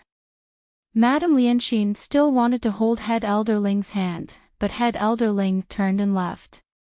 Madame Lianxin hurriedly followed him all the way to his bedroom. Head Elder Ling had been pondering a single question the entire time, his heart filled with irritation. He'd used a certain medicine on the Crown Prince's body today, but nothing had happened. He couldn't figure it out, so he could only write a letter to the academy head. He was about to shut the door when Lady Lianxin reached out a hand to stop him. Only then did Grand Elder Ling notice that Madame Lianxin had followed him. He asked impatiently, "What are you doing?" "Great Elder, it's still early. Won't you invite me in for a cup of tea?" Lady Lianxin coquettishly asked. Head Elder Ling naturally understood what Lady Lianxin meant, but compared to women, he was more interested in medical research. Besides, he'd already toyed with this woman. "Why aren't you guarding the Crown Prince? If anything happens, you'll be held responsible." He lectured her sternly. Lady Lianxin wasn't convinced, but she didn't show it. Instead, she moved her hand from the door to Head Elder Ling's hand and gently caressed it. "Head Elder, Lianxin has something important to discuss with you." Great Elder Ling didn't have the slightest bit of patience. He fiercely slapped her hand away and reprimanded, "You're already so old, why are you being so cheap with this elder? Why aren't you going?" Lady Lianxin was stunned. She stood at the door in a daze as Head Elder Ling slammed the door shut. Back then, Grand Elder Ling had begged her many times in bed. But now, feeling wronged, Madame Lianxin's eyes reddened. She cursed in her heart, "Old dog. Don't ever come begging me again." Since Lady Lianxin had returned to assist Head Elder Ling, she naturally knew that he was experimenting on premature babies. She decided to wait a few days before discussing the matter of Medicine City with him. If they couldn't come to an agreement, she didn't mind using the premature babies to threaten him. In any case, she'd already thrown caution to the wind. She'd already fallen out of favor with the old dogs of the medical academy. If she couldn't support the Mu clan, then she wouldn't be able to survive in the medical academy. After all, she was only a divine doctor who'd offended countless people when she'd squeezed her way into the Council of Elders. Those who wanted to see her make a fool of herself, those who wanted to hit her while she was down, and those who wanted to step on her were too many to count. Madame Lianxin made up her mind before turning to leave. She didn't know that on a nearby roof, Gu was staring at her with a cold gaze. He'd seen everything that had happened between her and head elderling just now. Old dog. Ha! Gu's unruly eyes flashed with unconcealable hostility. He'd been lying in wait for days with a cold smile on his face, but hadn't made a move. He was like a hunter waiting for something. As the night deepened, silence fell upon the vast imperial palace. At this moment, a black shadow flashed past the palace walls and vanished behind Chu Qingge's quarters. Lady Lianxin had come to take care of the crown prince while Chu Qingge dragged her exhausted body to the hot springs behind the palace. Currently, she was soaking in the water and resting by the shore. Physical torment couldn't compare to mental torment. As the time for her revenge drew closer, her heart grew more restless. Over the past few days, she'd been soaking in the hot springs every night to calm her heart. Suddenly, the black shadow descended to reveal a tall man dressed in black robes that accentuated his well-built figure. He stood in the shadows like the master of the night, enigmatic and unfathomable. Chu Qingge was a martial arts practitioner, so she naturally sensed his movements. She slowly opened her eyes and saw his figure in a daze. His aura immediately stirred her to her feet as she blurted out, "Faye." In that instant, the black-robed man kicked up a wave of water. It wasn't clear whether he was trying to hide her naked body or his own vision. Coldly, he said, "Put away your amorous feelings. Don't sully this clan head's eyes." Even his voice was similarly cold. However, Chu Qingge had already sobered up and was back in the water. She looked up and saw the man standing loftily by the pool. His bronze face mask covered his mouth and nose, but his thick eyebrows and large eyes shone with a threatening heroic spirit in the darkness. His arrogant gaze was disdainful, as if he didn't care about any woman at all. She didn't want to catch his eye either. Neither did he. Chu Qingge only sighed softly. "I was wrong again. In the end, you're not him." He was very similar to Long Feiyi, both noble and cold. But he was frivolous while Long Feiyi was reserved. This man didn't seem to like being compared to Long Feiyi.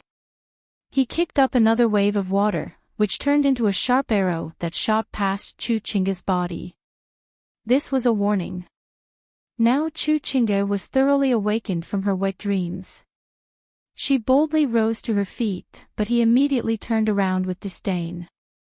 Once she was dressed properly, she laughed coldly and said, "So many people want to see my body. You're a gentleman." When she hadn't married yet, countless men in the world had admired her looks. The number of people who wanted to marry her could line up from the Chu estate to the gates of White City. Even though she was married to Emperor Tianhui, there were still plenty of men who wanted to seduce her in this filthy imperial clan. The man didn't speak again, but turned to leave. Chu Qingge quickly stopped him. "All right, I won't joke around with you anymore." But the man still left. Chu Qingge used her lightness techniques to chase after him. "Witch Aunt told me something new today." Only then did the man land on a tree. Chu Qingge caught up and murmured, "Gu Beiyues in their hands." "What?" The man turned around in alarm.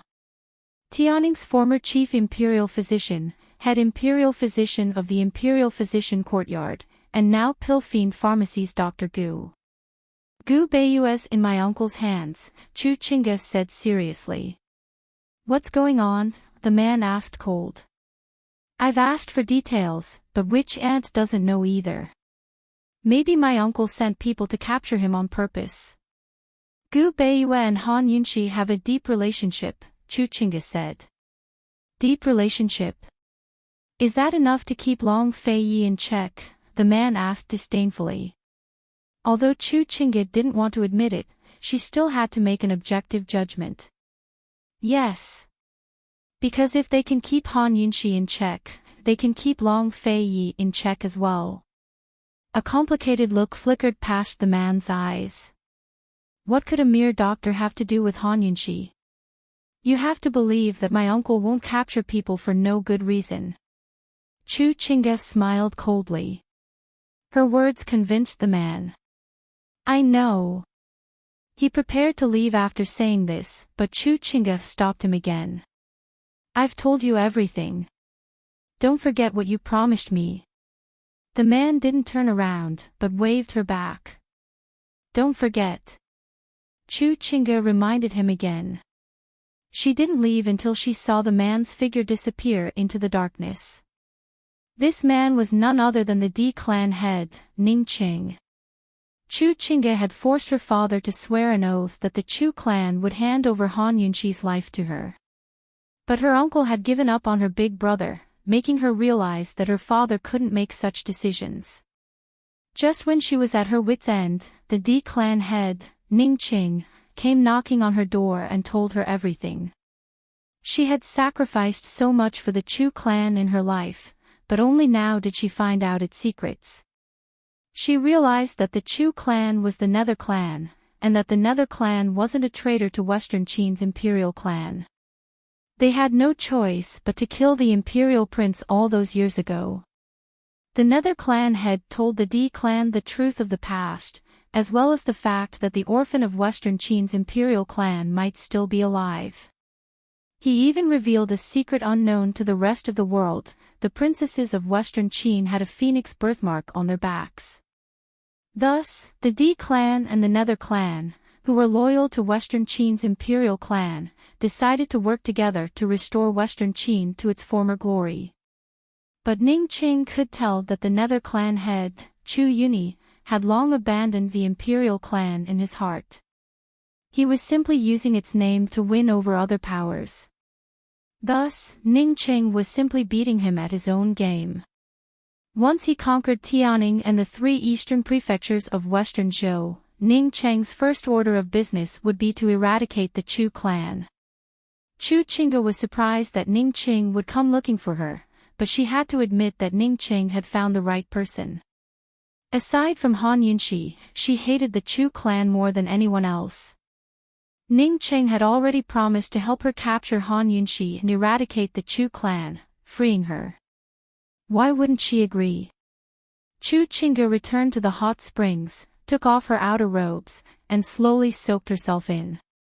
She looked up at the bright moon in the sky and muttered to herself, Han Yunxi, we'll meet again soon. Tonight was the 15th. In a few days, the 3 armies would move out and the war would begin. Chu Qingge was looking forward to Ning Chang's triumphant return.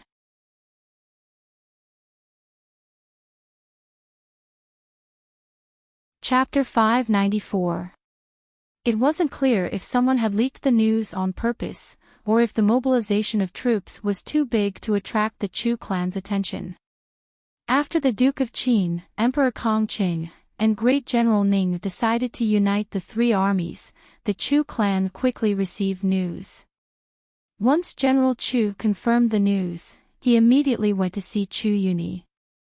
Chu Yuni had already escorted Empress Shui and Gu Beiyue to the 3 eastern prefectures, but he was still blind in his right eye. Gu Beiyue's injury hadn't healed yet, so he hadn't treated him yet. He'd found at least 10 divine doctor-level doctors, all of whom gave the same diagnosis: there was no cure. He even personally went to the medical academy to seek an audience with a primogenitor doctor, but the results were the same. By the time General Chu arrived, Chu Yuni had just emerged from the secret room where Gu Beiyue was being held captive. What does Gu Beiyue mean by this? General Chu asked. Nothing. His injury will probably heal in 10 more days. Then he'll treat old man immediately, Chu Yuni intoned. General Chu's eyes flickered with doubt before he asked, although his injury is serious, he shouldn't have taken so long with his skills, right? After all, the Chu clan had provided Gu Beiyue with countless medicines after Chu Yuni's arrival in the 3 eastern prefectures. It looks like he wasn't lying before.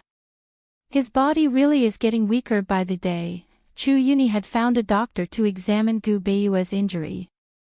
The doctor had said that Gu Beiyue's body had no way of healing itself, so it would heal very slowly.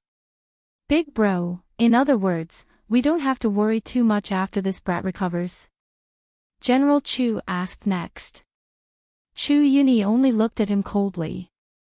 It's better to be safe than sorry. He's our final trump card. If he escapes, old man will hold you responsible. General Chu nodded resentfully. I'll send more men to stand guard here. Chu Yuni said coldly. Ever since his right eye was blinded, his mood had not been good for a single day. Although everyone in the clan treated him as respectfully as before, he could not help but feel a sense of crisis. Especially when facing his younger brother, he felt even more uneasy. Although the Chu clan had already given up on Chu Tianyin, as a father, General Chu was still concerned about his son. If one day General Chu wanted to save his son, then the first thing he had to do was to take over the position of family head. Only by taking the position of the patriarch would he have the right to speak. Because of this, Chu Yuni's mood softened.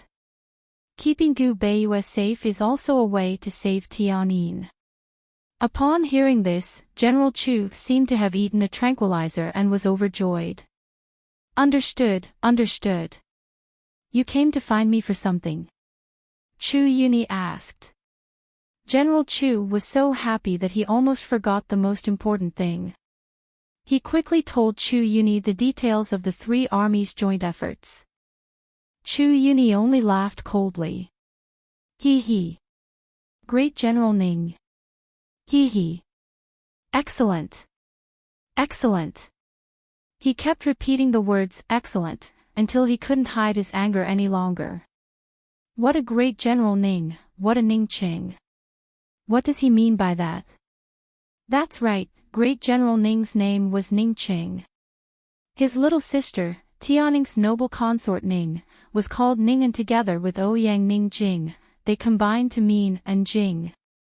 The Ning clan was none other than the Di clan's Ning clan.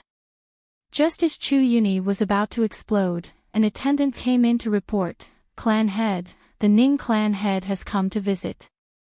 Chu Yuni and General Chu exchanged glances. They never expected Ning Qing to have the gall to show up at a time like this. What was he doing here? Very soon, Chu Yuni saw Ning Qing in the guest hall. He was dressed in black robes and a bronze face mask. His tall and sturdy figure stood casually in the room, emanating a domineering aura that gave off an invisible pressure. His hands were clasped behind his back, his fingers gently stroking the white jade ice crystal on his thumb. Everyone knew that the Northern Dynasty's emperors had white jade ice crystal rings, while Tianning's Qin Wangfei had white jade ice crystal bracelets. But they didn't know that the Di clan head had white jade ice crystals as well. This not only symbolized the Di clan's wealth, but also their status as clan head. As the clan head, Chu Yuni had only ever feared 2 young men in his life. One was the Duke of Qin, Long Fei Yi, and the other was Ning Qing. As soon as Chu Yuni entered, Ning Qing saw the bandage on his right eye. Blind, he arched an eyebrow, his voice full of contempt and arrogance. Great General Ning's scholarly demeanor was nothing more than a mask. His true self had always looked down on others. He had enough capital to stand high above everyone else. Chu Yuni's anger was hidden in his heart, but he still replied calmly, "A minor injury." "What kind of injury?" he pressed, his tone aggressive. "Red eye disease. It's contagious, so it's bandaged. If Ning clan head isn't afraid, old man can remove it." Chu Yuni smiled coldly. "Remove it?" Ning Qing didn't believe him. Chu Yuni's eyes flashed with anger before he changed the topic. "What's the meaning of the 3 allied armies?" You still have the face to show up at old man's place. That's exactly why I came, Ning Ching smiled coldly. What, has Ning clan head come to admit his wrongs?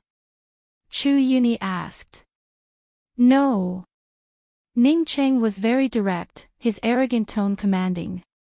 If you're here for the man, hand over Gu Beiyue. Hearing this, Chu Yuni sucked in a cold breath and asked, how did you know? Just hand him over. You don't need to know anything else, Ning Ching said coldly. Chu Yuni slapped the table and raged, Ning Ching, old man is yielding to you. Do you really think you're someone important? You're working with my Nether clan while allying with Emperor Kong Qing and the Duke of Qin to attack my Chu clan troops. What's the meaning of this? And now you've come to ask for Gu Beiyue. Hee, do you think my Nether clan is so easy to bully? You can refuse to hand him over, but you'll have to bear the consequences. Ning Ching said as he rose to leave. Chu Yuni immediately stepped in front of him and blocked his way. Speak clearly. He demanded. Consequences. What, are you afraid? Ning Ching chuckled coldly. Chu Yuni was almost angered to death. Why does dealing with this guy feel so much like dealing with Long Feiyi? Ning Ching, have you forgotten our common goal? Have you forgotten the mission of the Nether and D clans? Chu Yuni had no choice but to use these words. Otherwise, there was no way to continue the conversation. It would have been better if he didn't say anything, because Ning Cheng's eyes flashed with disdain. Ning Ching knew of Chu Yuni's ambitions, but he'd never exposed them. If the Nether clan truly wanted to revive Western Qin, then Ning Ching was willing to do all he could to help. Even if he had to use up all of the D clan strength, he wouldn't hesitate. But if the Nether clan was using the imperial family's name to gain benefits, then he, Ning Ching, would make the Nether clan pay even if he had to die.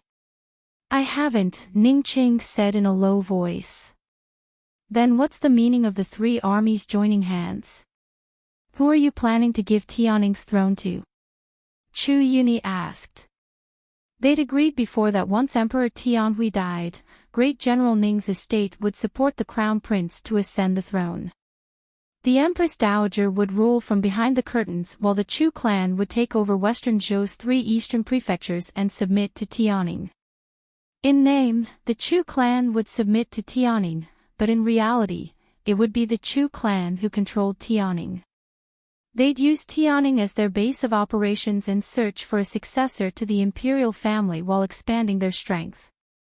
Now the Ning clan was allying with the Duke of Qin and Western Zhou.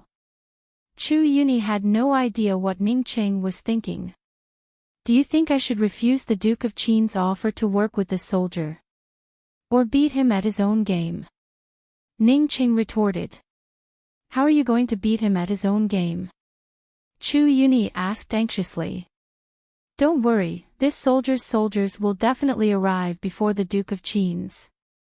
When the time comes, we'll work together to catch Western Zhou off guard before we deal with the Duke of Qin. Perhaps we can even take over a few cities in the south-central regions. Ning Ching grinned. You're even transferring the cavalry over. Chu Yuni was stunned. Where did Ning Ching get his confidence from without the cavalry? If he did, then Ning Ching might really be able to swallow up a few cities in the south-central regions. Of course. Ning Ching replied. Really? Chu Yuni pressed. Cavalry can't compare to infantry. It'll only take a few days to move south, Ning Ching replied confidently. Aren't you afraid that northernly? Before Chu Yuni could finish, Ning Ching cut him off. If northernly wanted to send out troops, they would have done so long ago. Why wait until now? Last year's horse plague must have caused heavy losses. Hee. If that's the case, then that's great. Chu Yuni was finally happy. Where's Gu Beiyue? Ning Ching asked haughtily. Just who told you about Gu Beiyue? Chu Yuni asked. Give Gu Beiyue to this soldier, or else. Ning Qing said as he leaned closer. His voice slowed as he warned, or else this soldier won't move a single soldier to the south. You're threatening the old man. Chu Yunyi glared at him. That's the truth to begin with. Ning Qing admitted openly. You. Chu Yunyi did his best to suppress his anger. Who told his nether clan to be weaker than the D clan? Suppressing his temper, he said, Ning Qing, isn't it the same whether we have Gu Beiyue in our hands? He's our trump card. Don't worry, the old man will definitely keep a close eye on him. Since it's the same in our hands, why not let this soldier bring him back to play with? He, I heard this Dr. Gu has an unusual relationship with Han Yunxi. Ning Qing said. Actually, he'd initiated the mobilization of the 3 armies to force the Chu clan to hand over their hostage, Empress Shui. But now that he knew Gu Beiyue was in the Chu clan's hands, he was even more interested in Gu Beiyue. With Empress Shui, he could threaten Western Zhou's emperor. With Gu Beiyue, he could threaten Han Yunxi. Chu Qingge had said that anyone who could threaten Han Yunxi could also threaten the Duke of Qin, Long Feiyi. Ning Qing didn't need to think twice before switching to Gu Beiyue. Ning Qing, everything's fine. You're not thinking of something else, are you? Chu Yunyi asked half-jokingly. This soldier's been thinking it over. Tianning's throne will fall into your Chu clan's hands very soon. My Ning clan should at least have a bargaining chip, right? If your Chu clan takes power and turns against us, how am I supposed to explain things to my brothers? Ning Qing asked. This, he. Ning Qing, aren't you overthinking things? The Nether and D clans are both loyal to Western Qin's imperial family. The Chu clan's throne is only temporary. If you're still worried, why don't you just usurp the throne? I won't stop you. Chu Yunyi was still teasing him. We can even give up the throne, to say nothing of a mere Gu Beiyue. Bring him out, this soldier will take him away today. Ning Qing was getting impatient. Chu Yunyi was rendered speechless by his own words. He hesitated, should he give him up or not?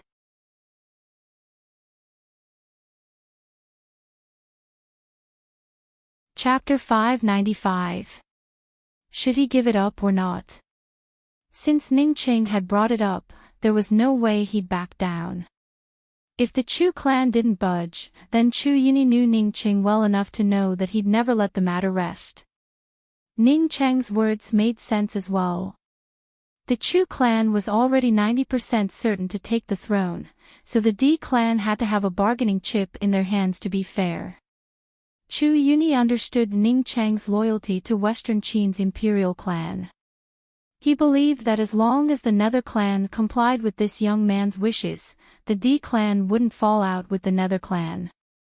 Once they got the throne and took control of Tianning, it wouldn't be difficult to weaken the Ning clan's military power step by step. But Ning Cheng's bargaining chip was Gu Beiyue. That really put Chu Yunyi in a difficult spot. If Gu Beiyue was gone, who would treat his eye injury? Empress Shui will give it to you, how about it? Chu Yunyi asked. Ning Qing didn't even think before he replied, no need. Chu Yunyi's eyes flickered with malice. If he found out which spy had told Ning Qing about Gu Beiyue, he'd definitely tear her to pieces. When Chu Yunyi didn't reply, Ning Qing grew impatient. Are you going to give it up or not? Old man will think it over for 3 days before giving you an answer, how's that? Chu Yunyi was stalling for time, but Ning Qing didn't buy it. Isn't it just a hostage? Is there a need to take so long? Could it be that there's a secret I don't know about? Of course there isn't. Chu Yunyi denied quickly. Ning clan head, please wait a moment. Old man will personally escort him over. Ning Qing didn't say a word, but casually sat down on the seat of honor. His domineering air was natural as he waited. Chu Yuni hadn't gone far when General Chu chased after him. Big bro, are you really going to hand over Gu Beiyue? Absolutely not. Ning Qing didn't know that Gu Beiyue was a member of the Shadow Clan, nor did he know that the Ning Clan and Cloud Realm Trade Consortium were descendants of the D Clan. Gu Beiyue didn't know either.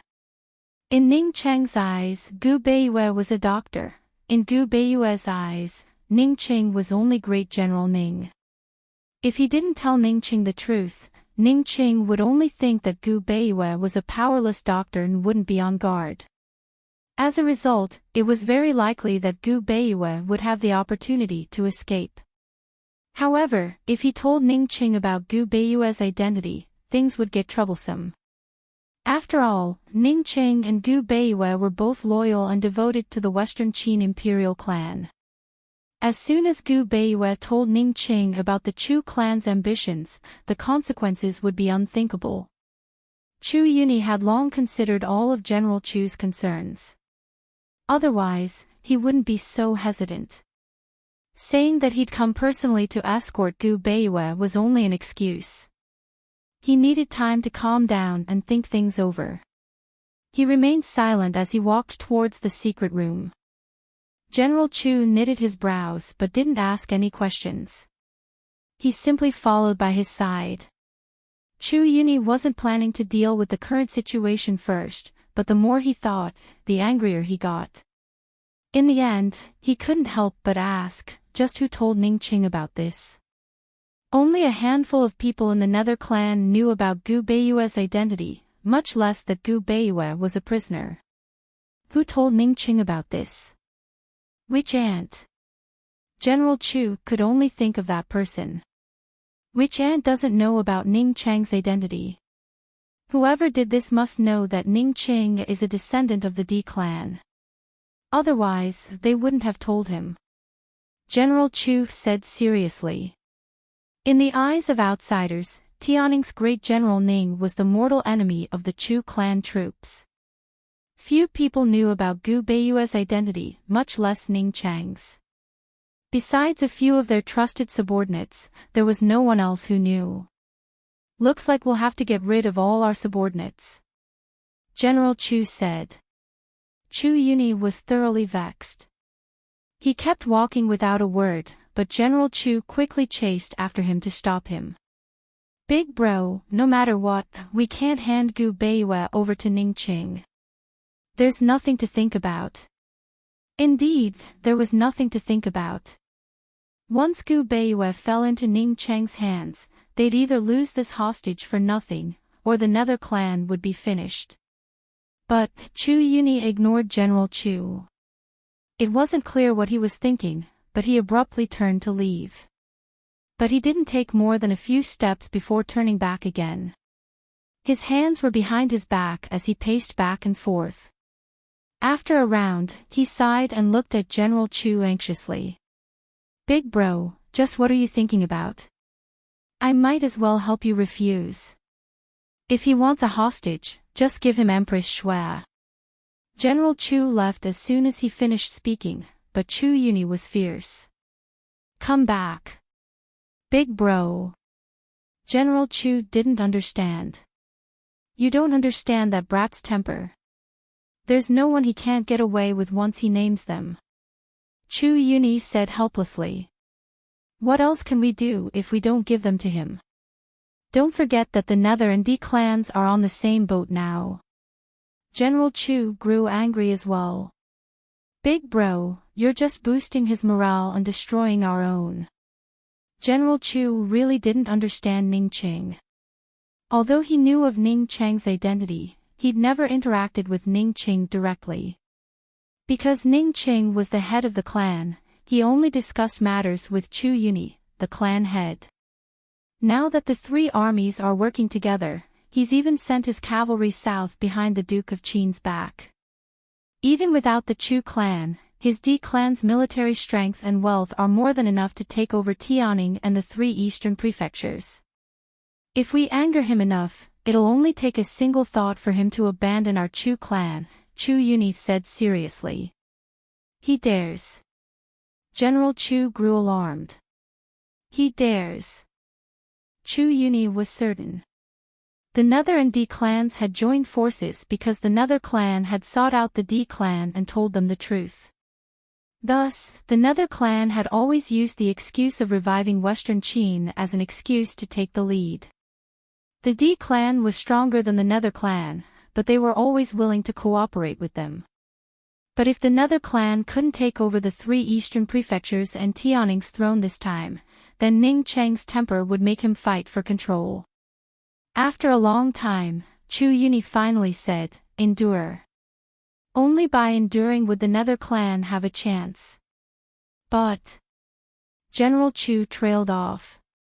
Before he could finish, Chu Yuni slapped his right eye, causing blood to spurt out from between his fingers. "Big bro." General Chu grew alarmed. Chu Yuni had destroyed his own eye. There was still hope for a cure, but now his eye was completely ruined. If it can protect and revive my Nether clan, then it's all worth it to destroy this eye. Chu Yuni's voice rose in excitement. If his eye was ruined, then what was the point of keeping Gu Beiyue? Before handing him over to Ning Qing, he'd destroy him first. Seeing his brother's bleeding eye, General Chu grit his teeth and steeled his heart. "Big bro, if anyone dares to touch your position as clan head in the future, I'll be the first to show them no mercy." Who else but General Chu himself could touch the position of clan head? Chu Yuni's eye was ruined, so General Chu more or less had the same goal. But if he still wanted to fight for the position after seeing his brother like this, how could he convince the masses? Chu Yuni's words were meant for General Chu's ears as well. Those were the exact words he was waiting for. Without a word, he patted General Chu on the shoulder and strode into the secret room. In the secret chamber, it was dark. He was dressed in white robes and sitting by the table, reading a medical book. Both of his hands and feet were chained, and under his white shirt, his shoulders and calves were wrapped in thick gauze. His injuries had indeed not healed. It wasn't that he didn't want to, but that he really couldn't. Chu Yuni's doctor had been right. His body was too weak, and his injuries were too severe. Even the best medicine wouldn't heal him. Even if his wounds healed, he wouldn't be able to escape the Chu clan's archers. Therefore, he could only resort to this plan and choose to waste time and recuperate. If his wounds were unhealed, Chu Yuni could only continue to supply him with medicine. Half of the ingredients he'd asked for were for healing wounds, while the other half were for nourishing the body. Based on his estimations of the situation in the east, Empress Shui had been kidnapped and Emperor Tian Hui was in critical condition. No matter what, the war wouldn't begin until the end of the year. He was Chu Yuni's trump card, so he wouldn't threaten Long Fei Yi until the very last moment. He figured that he still had half a month's time. When he heard Chu Yuni enter, he glanced at him before returning his attention to his medical book. Chu Yuni often came to ask about his condition, so he was already used to it. But soon enough, he caught the scent of blood. He looked up and saw that Chu Yuni's eyes were bleeding. If Chu Yuni's eyes were ruined, then. Alarmed, he sprang to his feet. Unfortunately, it was too late. Chu Yuni suddenly drew close and grabbed his hands. "I can heal your eyes right away," he said, knowing that things had taken a turn for the worse. But Chu Yuni only laughed coldly. "There's no need." His eyes turned cold as he raised his hands to flee. Unfortunately, his hands and feet were chained up, making it impossible for him to get far. Soon enough, General Chu entered as well, an arrow in hand aimed at his heart. He leaned against the wall and didn't struggle, but said, "If you want to kill me, at least give me a reason." "Kill you?" He.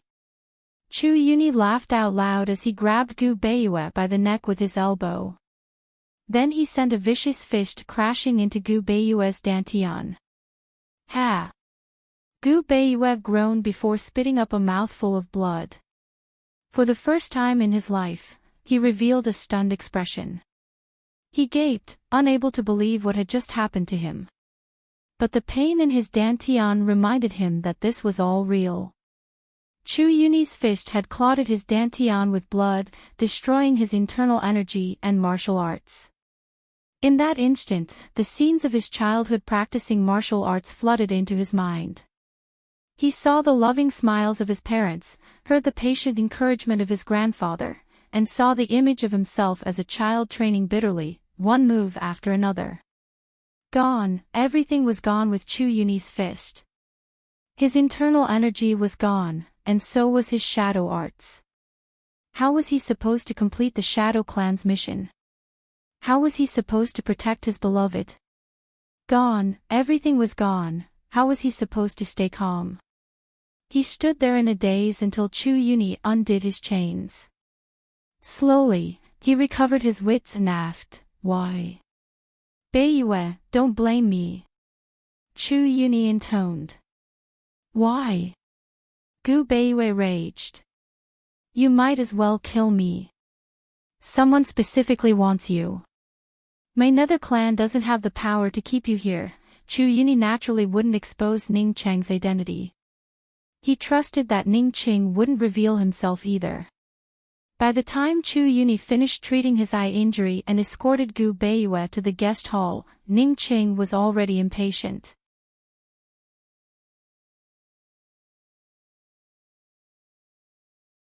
Chapter 596. Ning Cheng was already impatient. He was about to leave when Chu Yuni personally escorted a white-robed man over.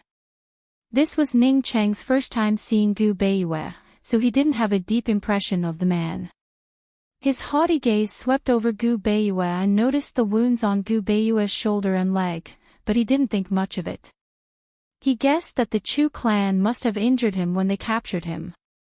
Gu Beiyue's head was bowed as if all the strength had been sucked out of his body. He stood dejectedly, his body so weak that it looked like he could collapse at any moment. A famous doctor. Ning Cheng was disdainful. He couldn't tell how Han Yunshi could be on good terms with someone like that. Han Yunshi had caught Long Fei Ye's eye, so she must be extraordinary. But anyone who could be friends with her had to be extraordinary as well, right?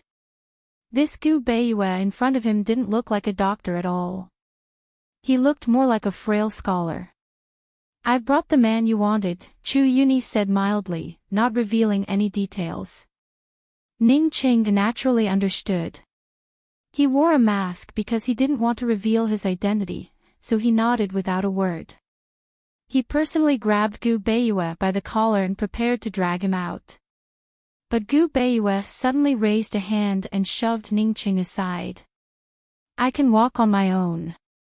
His voice was low and filled with emotion. There was no trace of his usual calm. Ning Cheng stared at his hand in disbelief. "Keep up, or else I'll make you roll out of here," he said coldly. So speaking, he strode out the door. Gu Beiyue glanced back at Chu Yuni, his gaze sharp enough to kill. Chu Yuni subconsciously backed away, wondering if his actions today had been right or wrong. Gu Beiyue's right hand hung by his side. His shoulder had been pierced through, so he couldn't raise it. He used his left hand to clutch at his dantian, which still hurt like a knife, and followed Ning Cheng step by step.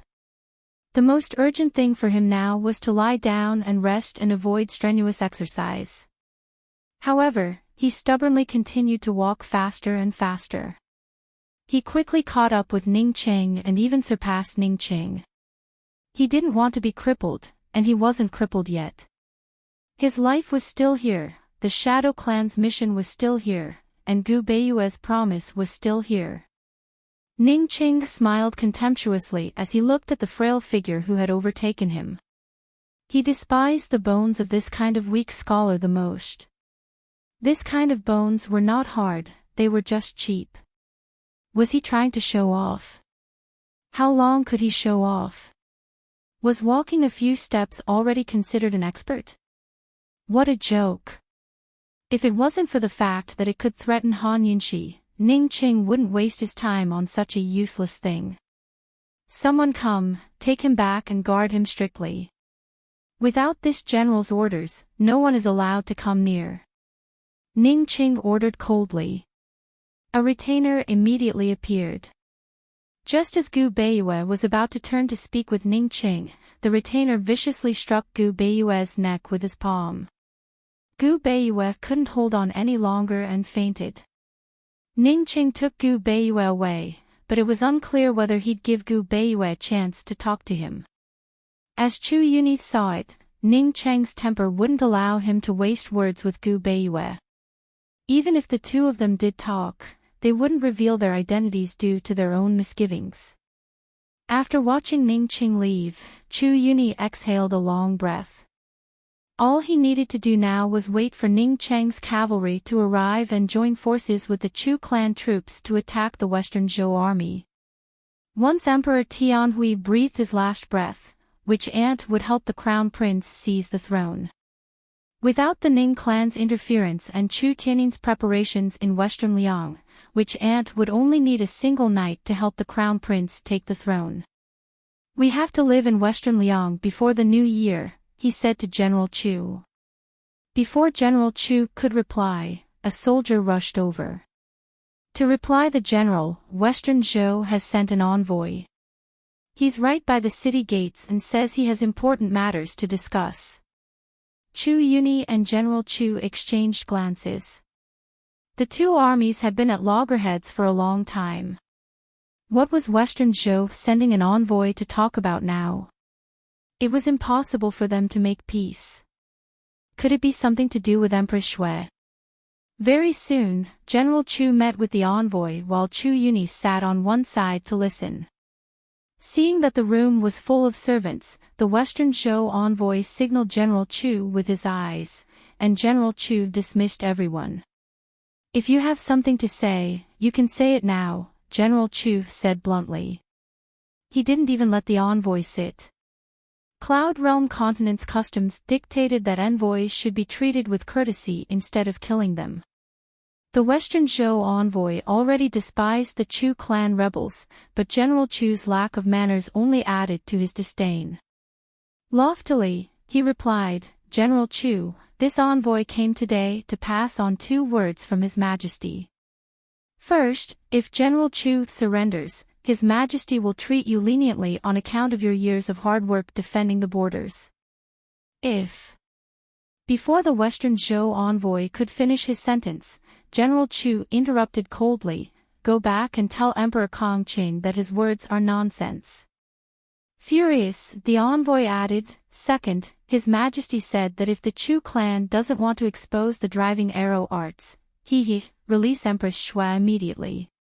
Otherwise, you'll have to bear the consequences. That was the true purpose of Western Zhou's envoy. Back at Thousand Buddha Cave, the Chu clan had exposed the driving arrow arts, a secret art of the Nether clan. Long Fei Yi had long made it known to all of Cloud Realm Continent. Emperor Tianhui understood the situation at Thousand Buddha Cave and knew that the Chu clan were descendants of the Nether clan. As soon as the Western Zhou envoy finished speaking, the large guest hall fell silent. At first, the envoy had raised his chin in a threatening manner. However, as the atmosphere in the room grew quieter and quieter, the Western Zhou envoy felt an inexplicable sense of dread. He saw General Chu's gloomy face and inadvertently glanced back, only to see Chu Yuni's icy expression. What do they mean? General Chu, His Majesty. His Majesty said that victory or defeat will depend on your own skills. As long as you release Empress Shui, he'll pretend he doesn't know anything about the Nether clan, the envoy's tone softened. But General Chu and Chu Yuni only looked at him coldly without a word. Growing more and more fearful, the envoy quickly bowed with hands clasped in front. General Chu, please think it over. As he spoke, he turned around and was about to leave. Unfortunately, before he could leave the guest hall, a sharp arrow instantly pierced through his heart from behind. Envoys were forbidden to be killed in battle. This was an unwritten rule. No matter how big the battlefield, no one had ever killed an envoy before. When news of the Chu clan killing the Western Zhou envoy spread, all of Cloud Realm continent was stunned. Western Zhou's emperor flew into a rage. What a Chu clan! What a Nether clan! If Shen doesn't slaughter your entire clan, Shen will. Shen will. The emperor was so angry that he couldn't speak. He swept a table full of memorials, causing all of the civil and military officials to kneel on the ground, too afraid to speak. In the end, he slapped the table and rose to his feet. Someone come reveal the Chu clan's secret to the public. His words alarmed the entire court. What kind of secret does the Chu clan have? Does that mean His Majesty is giving up on Empress Shui? Unexpectedly, the Chu clan beat him to it before news of the Western Qin imperial clan spread to the world. They revealed the fact that the Chu clan was one of the 7 noble families, the Nether clan, and the fact that the Western Qin imperial clan was still alive. They even declared that the Chu clan was looking for the imperial orphan and reviving Western Qin as their own mission. They had invited all the heroes of the world to join them in their grand scheme. Once the news spread, no one talked about the assassination of the envoy anymore. This was because the matter of killing an envoy was not even worth mentioning in the face of such a huge matter. The news caused a huge earthquake in Cloud Realm continent. Whether it was the major powers or the common people, everyone was paying attention. Everyone's views of the Chu clan were completely overturned. Of course, the main focus wasn't on the Nether clan, but the orphan of the Western Qin imperial clan. Just who were the descendants of the Western Qin imperial clan, and where were they?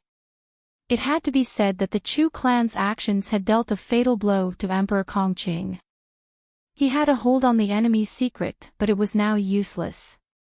However, the angriest person in the world wasn't Emperor Kongqing, but the Duke of Qin, Long Feiyi. For the sake of hiding the truth, he'd spent so much effort saving Mute Granny and dealing with Gu. In the end, he'd almost fallen out with Han Yunxi. But now the Chu clan had announced the news to the world and let everyone know that there were still descendants of the Western Qin imperial clan. While Han Yunxi and the rest were discussing the matter, Long Feiyi's icy face was so gloomy that it looked like water could drip from it. They'd long known that the Chu clan was part of the Nether clan, but the fact that there was an orphan of the Western Qin imperial clan left Han Yunxi and the rest stunned. In that case, it's very likely that the gentleman from the Shadow clan knows about the matter too. He's been searching for the imperial orphan all this time, Han Yunxi mused. Her first thought was that gentleman. If she hadn't confirmed the origins of her birth parents, she would have been scared out of her wits by the news. After all, she was the prime suspect. So what if she's an imperial orphan? No matter how glorious the great Qin dynasty was, that's all in the past. If the Chu clan really wants to find the imperial orphan, they'll kill her for good. Gu said disdainfully. The usually talkative Chu Shifeng and Tang Li were both very quiet this time.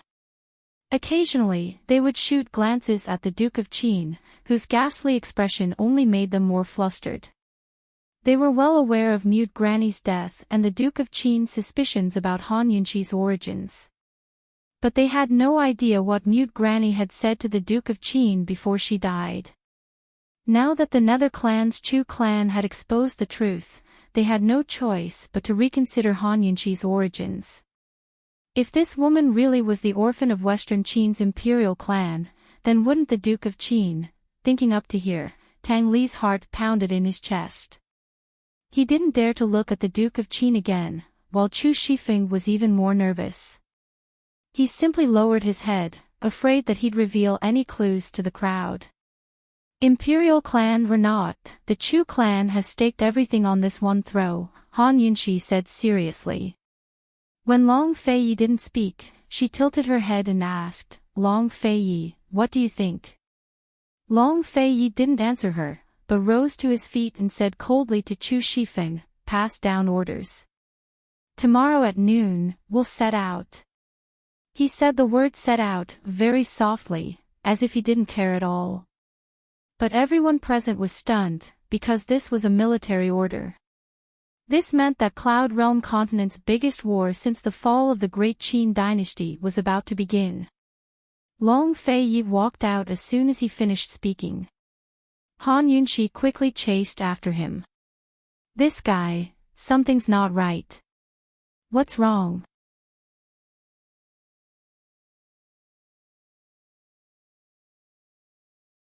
Chapter 597. Han Yunxi chased after him and walked alongside Long Fei. Long Fei knew she was beside him, but he remained silent. Once they entered the garden, Han Yunxi asked, "What's wrong?" "I'm thinking about something," Long Fei said indifferently. "Is there anything else you can't figure out?" Han Yunxi asked curiously. Long Fei, Emperor Kongqing, and Great General Ning had agreed to mobilize the three armies on the 15th day of the month. It was only the 10th day of the month. In other words, according to the original plan, they would have to wait another 5 days before they could mobilize their troops to encircle the Chu clan. However, in order to guard against Great General Ning, Long Fei had made another private appointment with Emperor Kongqing. Today was the day. No matter what news the Chu clan spread, it wouldn't have much of an impact on today's battle. After all, once the Chu clan revealed their identity as a nether, it would be impossible for them to gain the support of any major power in a short period of time. Apart from this, what else could possibly affect Long Fei's mood? Even when it came to something as important as war, he rarely frowned. Long Fei didn't say anything. Han Yunxi asked again, "Is it about the Western Qin Imperial clan?" Long Fei didn't deny it. Apart from the Nether and D clans, there are also the Shadow and Wind clans. The Shadow clan is quite powerful, but I don't know much about the Wind clan, Han Yunxi said. These nobles might not be truly loyal to the Imperial clan, but they would definitely support the Nether clan's banner. If this battle could be concluded in a short period of time, there wouldn't be much of an impact. However, once the battle dragged on, there would be many uncontrollable factors. After all, the Shadow and Wind clans were far more powerful than they could estimate. Moreover, apart from the 7 noble families, there were many other powers that wanted to use the banner of the Western Qin Imperial clan. Han Yunxi thought to herself. Unfortunately, she didn't know that Long Fei wasn't worried about these things. No matter how troublesome these matters were, Long Fei could deal with them calmly. The one he was worried about was her. He was worried that once this woman's background was found out, how much danger would she have to face? The danger of the situation, the danger of the human heart. He was even more worried that once this woman knew that he was her enemy, would she still look at him like before? Han Yunxi, what should this prince do with you? This king wants to hide you away forever. Han Yunxi carefully analyzed the situation, but Long Fei wasn't listening. After a long silence, he looked seriously at Han Yunxi and said, "Yunxi, Yunxi." As soon as she said that, Han Yunxi's heart skipped a beat, and she almost missed a beat. After "Your Highness," she had always called him by his full name. As for him, he had never changed the way he addressed her since the day they got married. Well, except when he bullied her last time. She didn't know if there was still any distance between them, or how many steps there were left. But hearing this intimate form of address made her feel that they were closer again, much, much closer. Last time, her mind had been in such a state of confusion that she couldn't remember, much less feel the distance between them. This time, she felt it. It was like a pair of lovers who'd been in love for a long time, or a married couple who'd been married for a long time. Her heart was filled with joy, happiness, and elation. "Speak," she said with a smile. "Say, do you think the orphan of Western Qin's imperial clan has the heart to revive Western Qin?" Long Fei asked seriously. Han Yunxi was too immersed in happiness to consider such a question. Moreover, it didn't have much to do with her. She answered with whatever she thought. Of course they do. A complicated look flickered past Long Fei Ye's eyes before he asked, why would they? Why not? If the Nether and D clans had such ambitions, to say nothing of the Imperial clan. Back then, the Great Qin's internal strife was caused by the feud between the Eastern and Western Qin's imperial clans. Whether it was the clan's hatred or the clan's ambitions, they couldn't be pacified by time. Because these things are rooted in people's hearts. As Han Yunxi spoke, she sighed faintly. Time can't enter people's hearts. People will die, but their hearts won't. Long Fei Yi seemed to want to refute, but he didn't say anything in the end. What could he use to refute Han Yunxi? Hadn't he been living in hatred and ambition since he was young? The East Qin clansmen had all died, but their hearts hadn't, and they'd been passed down from generation to generation. All of their thoughts were placed on his shoulders, forcing him to move forward step by step. He wanted revenge himself, so what could he use to blame others for their hatred? Han Yunxi, was it fate that this prince met you? Or a tribulation? No matter if it was fate or tribulation, this prince didn't acknowledge it. What's wrong with you? Han Yunxi's curiosity pulled Long Fei Ye's gaze back. He said faintly, nothing. Let's go, prepare to go to the battlefield. Go to the battlefield. Han Yunxi was stunned. You want to personally go to the battlefield? You don't want to go? Long Fei Yi arched a brow. I do. Han Yunxi's excitement was immediately ignited. Prepare your poison needles, your lordship will take you to have fun. Long Fei Ye's eyes flashed with a sinister light. If the Chu clan dared to play so big, then he'd accompany them to the end. The Chu clan's mission was to find the Western Qin imperial heir, right? He'd take the last princess of Western Qin with him and kill his way over. It was noon, and General Chu's guards were changing shifts as usual. Chu Yuni and General Chu were still waiting for news from Ningqing in the city when the drums suddenly sounded. Boom! Boom! Boom! Sometimes it was hurried, sometimes it was slow, but the sound was earth-shattering. This was the sound of the enemy's drums. Could it be that Western Zhou had sent out its troops? Both Chu Yuni and General Chu were surprised, but they remained calm. With 4 red coat cannons in hand and the Chu clan's elite archers, they didn't fear Western Zhou's troops at all. Emperor Kong Cheng's finally decided to give up on Empress Shui. Chu Yuni mocked. So what if the drums shake the heavens? This general would like to see if their drums are louder, or my cannons. General Chu was very confident.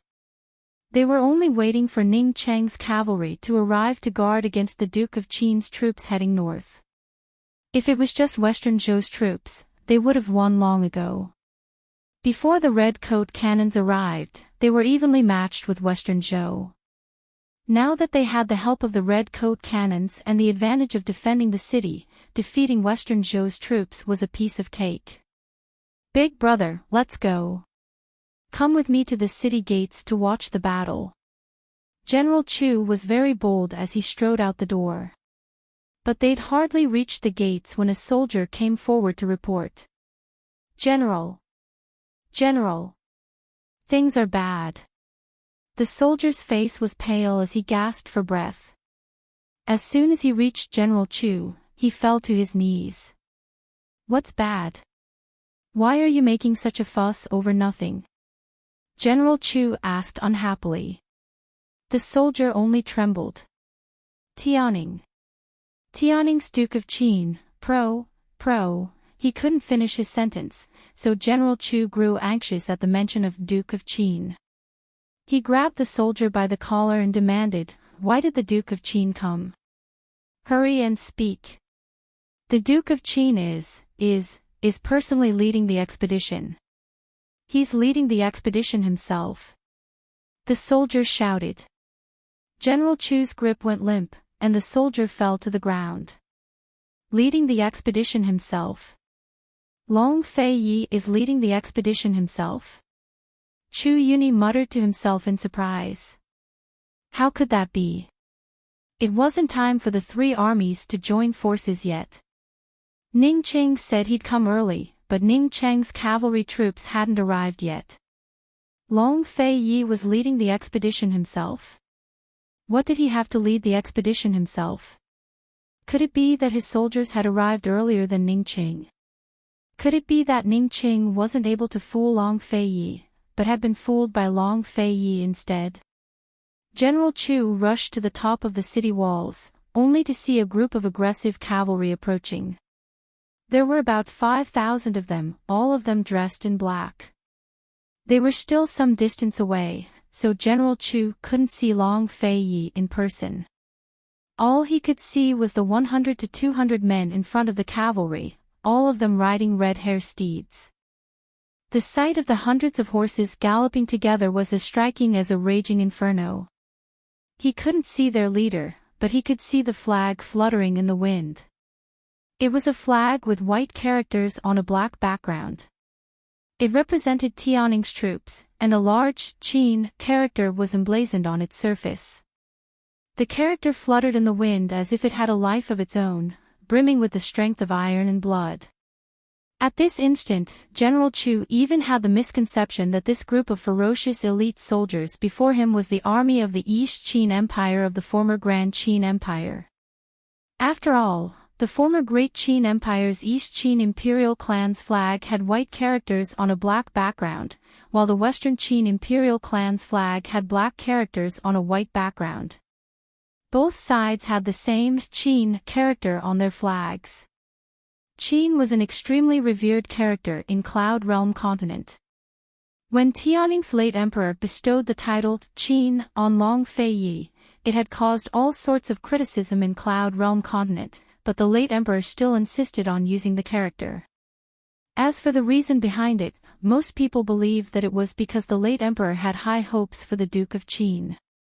Although Long Fei Yi used Qin as his title, this was the first time the character had appeared on a military flag since the fall of the Great Qin Empire. General Chu quickly recovered his wits. He knew that this Qin character really did represent Tianning's Duke of Qin's personal expedition. Most likely, Long Fei Yi was riding at the front of this troop of elite troops. 5,000 elite troops didn't count for much in General Chu's eyes, but this was Long Fei Yi's personal army. He had no choice but to be cautious and fearful. Chu Yuni quickly arrived and saw the aggressive troops before him. His expression grew difficult as he asked, "Should we defend or attack?" If they defended, they would guard the city gates and kill the enemy from above. If they attacked, they would open the gates and attack before the enemy arrived. There were pros and cons to defending, and pros and cons to attacking. General Chu had plenty of battle experience and was decisive in all sorts of situations. He never hesitated, because he knew that any hesitation would damage the troops' morale. But this time, he had no choice but to consider carefully. That was because he was facing Long Fei Yi, a man who'd never participated in battle before. "What are you hesitating for?" Chu Yuni asked. "Are you afraid of this brat who's never been on the battlefield before? A single man's strength is invincible, but an entire army? Not necessarily. Be careful that you don't destroy your own army's morale." Chu Yuni was right. General Chu had experienced hundreds of battles, so he had no reason to fear Long Fei Yi. Long Fei Yi had never led troops before, much less fought in battle. In front of General Chu, he was nothing more than a new recruit. Still, General Chu hesitated. "No one's ever fought him on the battlefield before," he muttered. As the elite troops drew closer and closer, General Chu was about to lose the initiative. He steeled his heart and prepared to give orders when another soldier rushed over. "General, something's happened. Something big's happened." You're tuning into the LoveLore Library YouTube channel. We're so grateful for your support, and don't forget to subscribe to join us on this incredible journey through captivating stories. Your generosity through donations truly makes a world of difference, as it's the primary source of revenue that allows me to expand and enhance this channel for you. Thank you from the bottom of my heart for being a part of this adventure.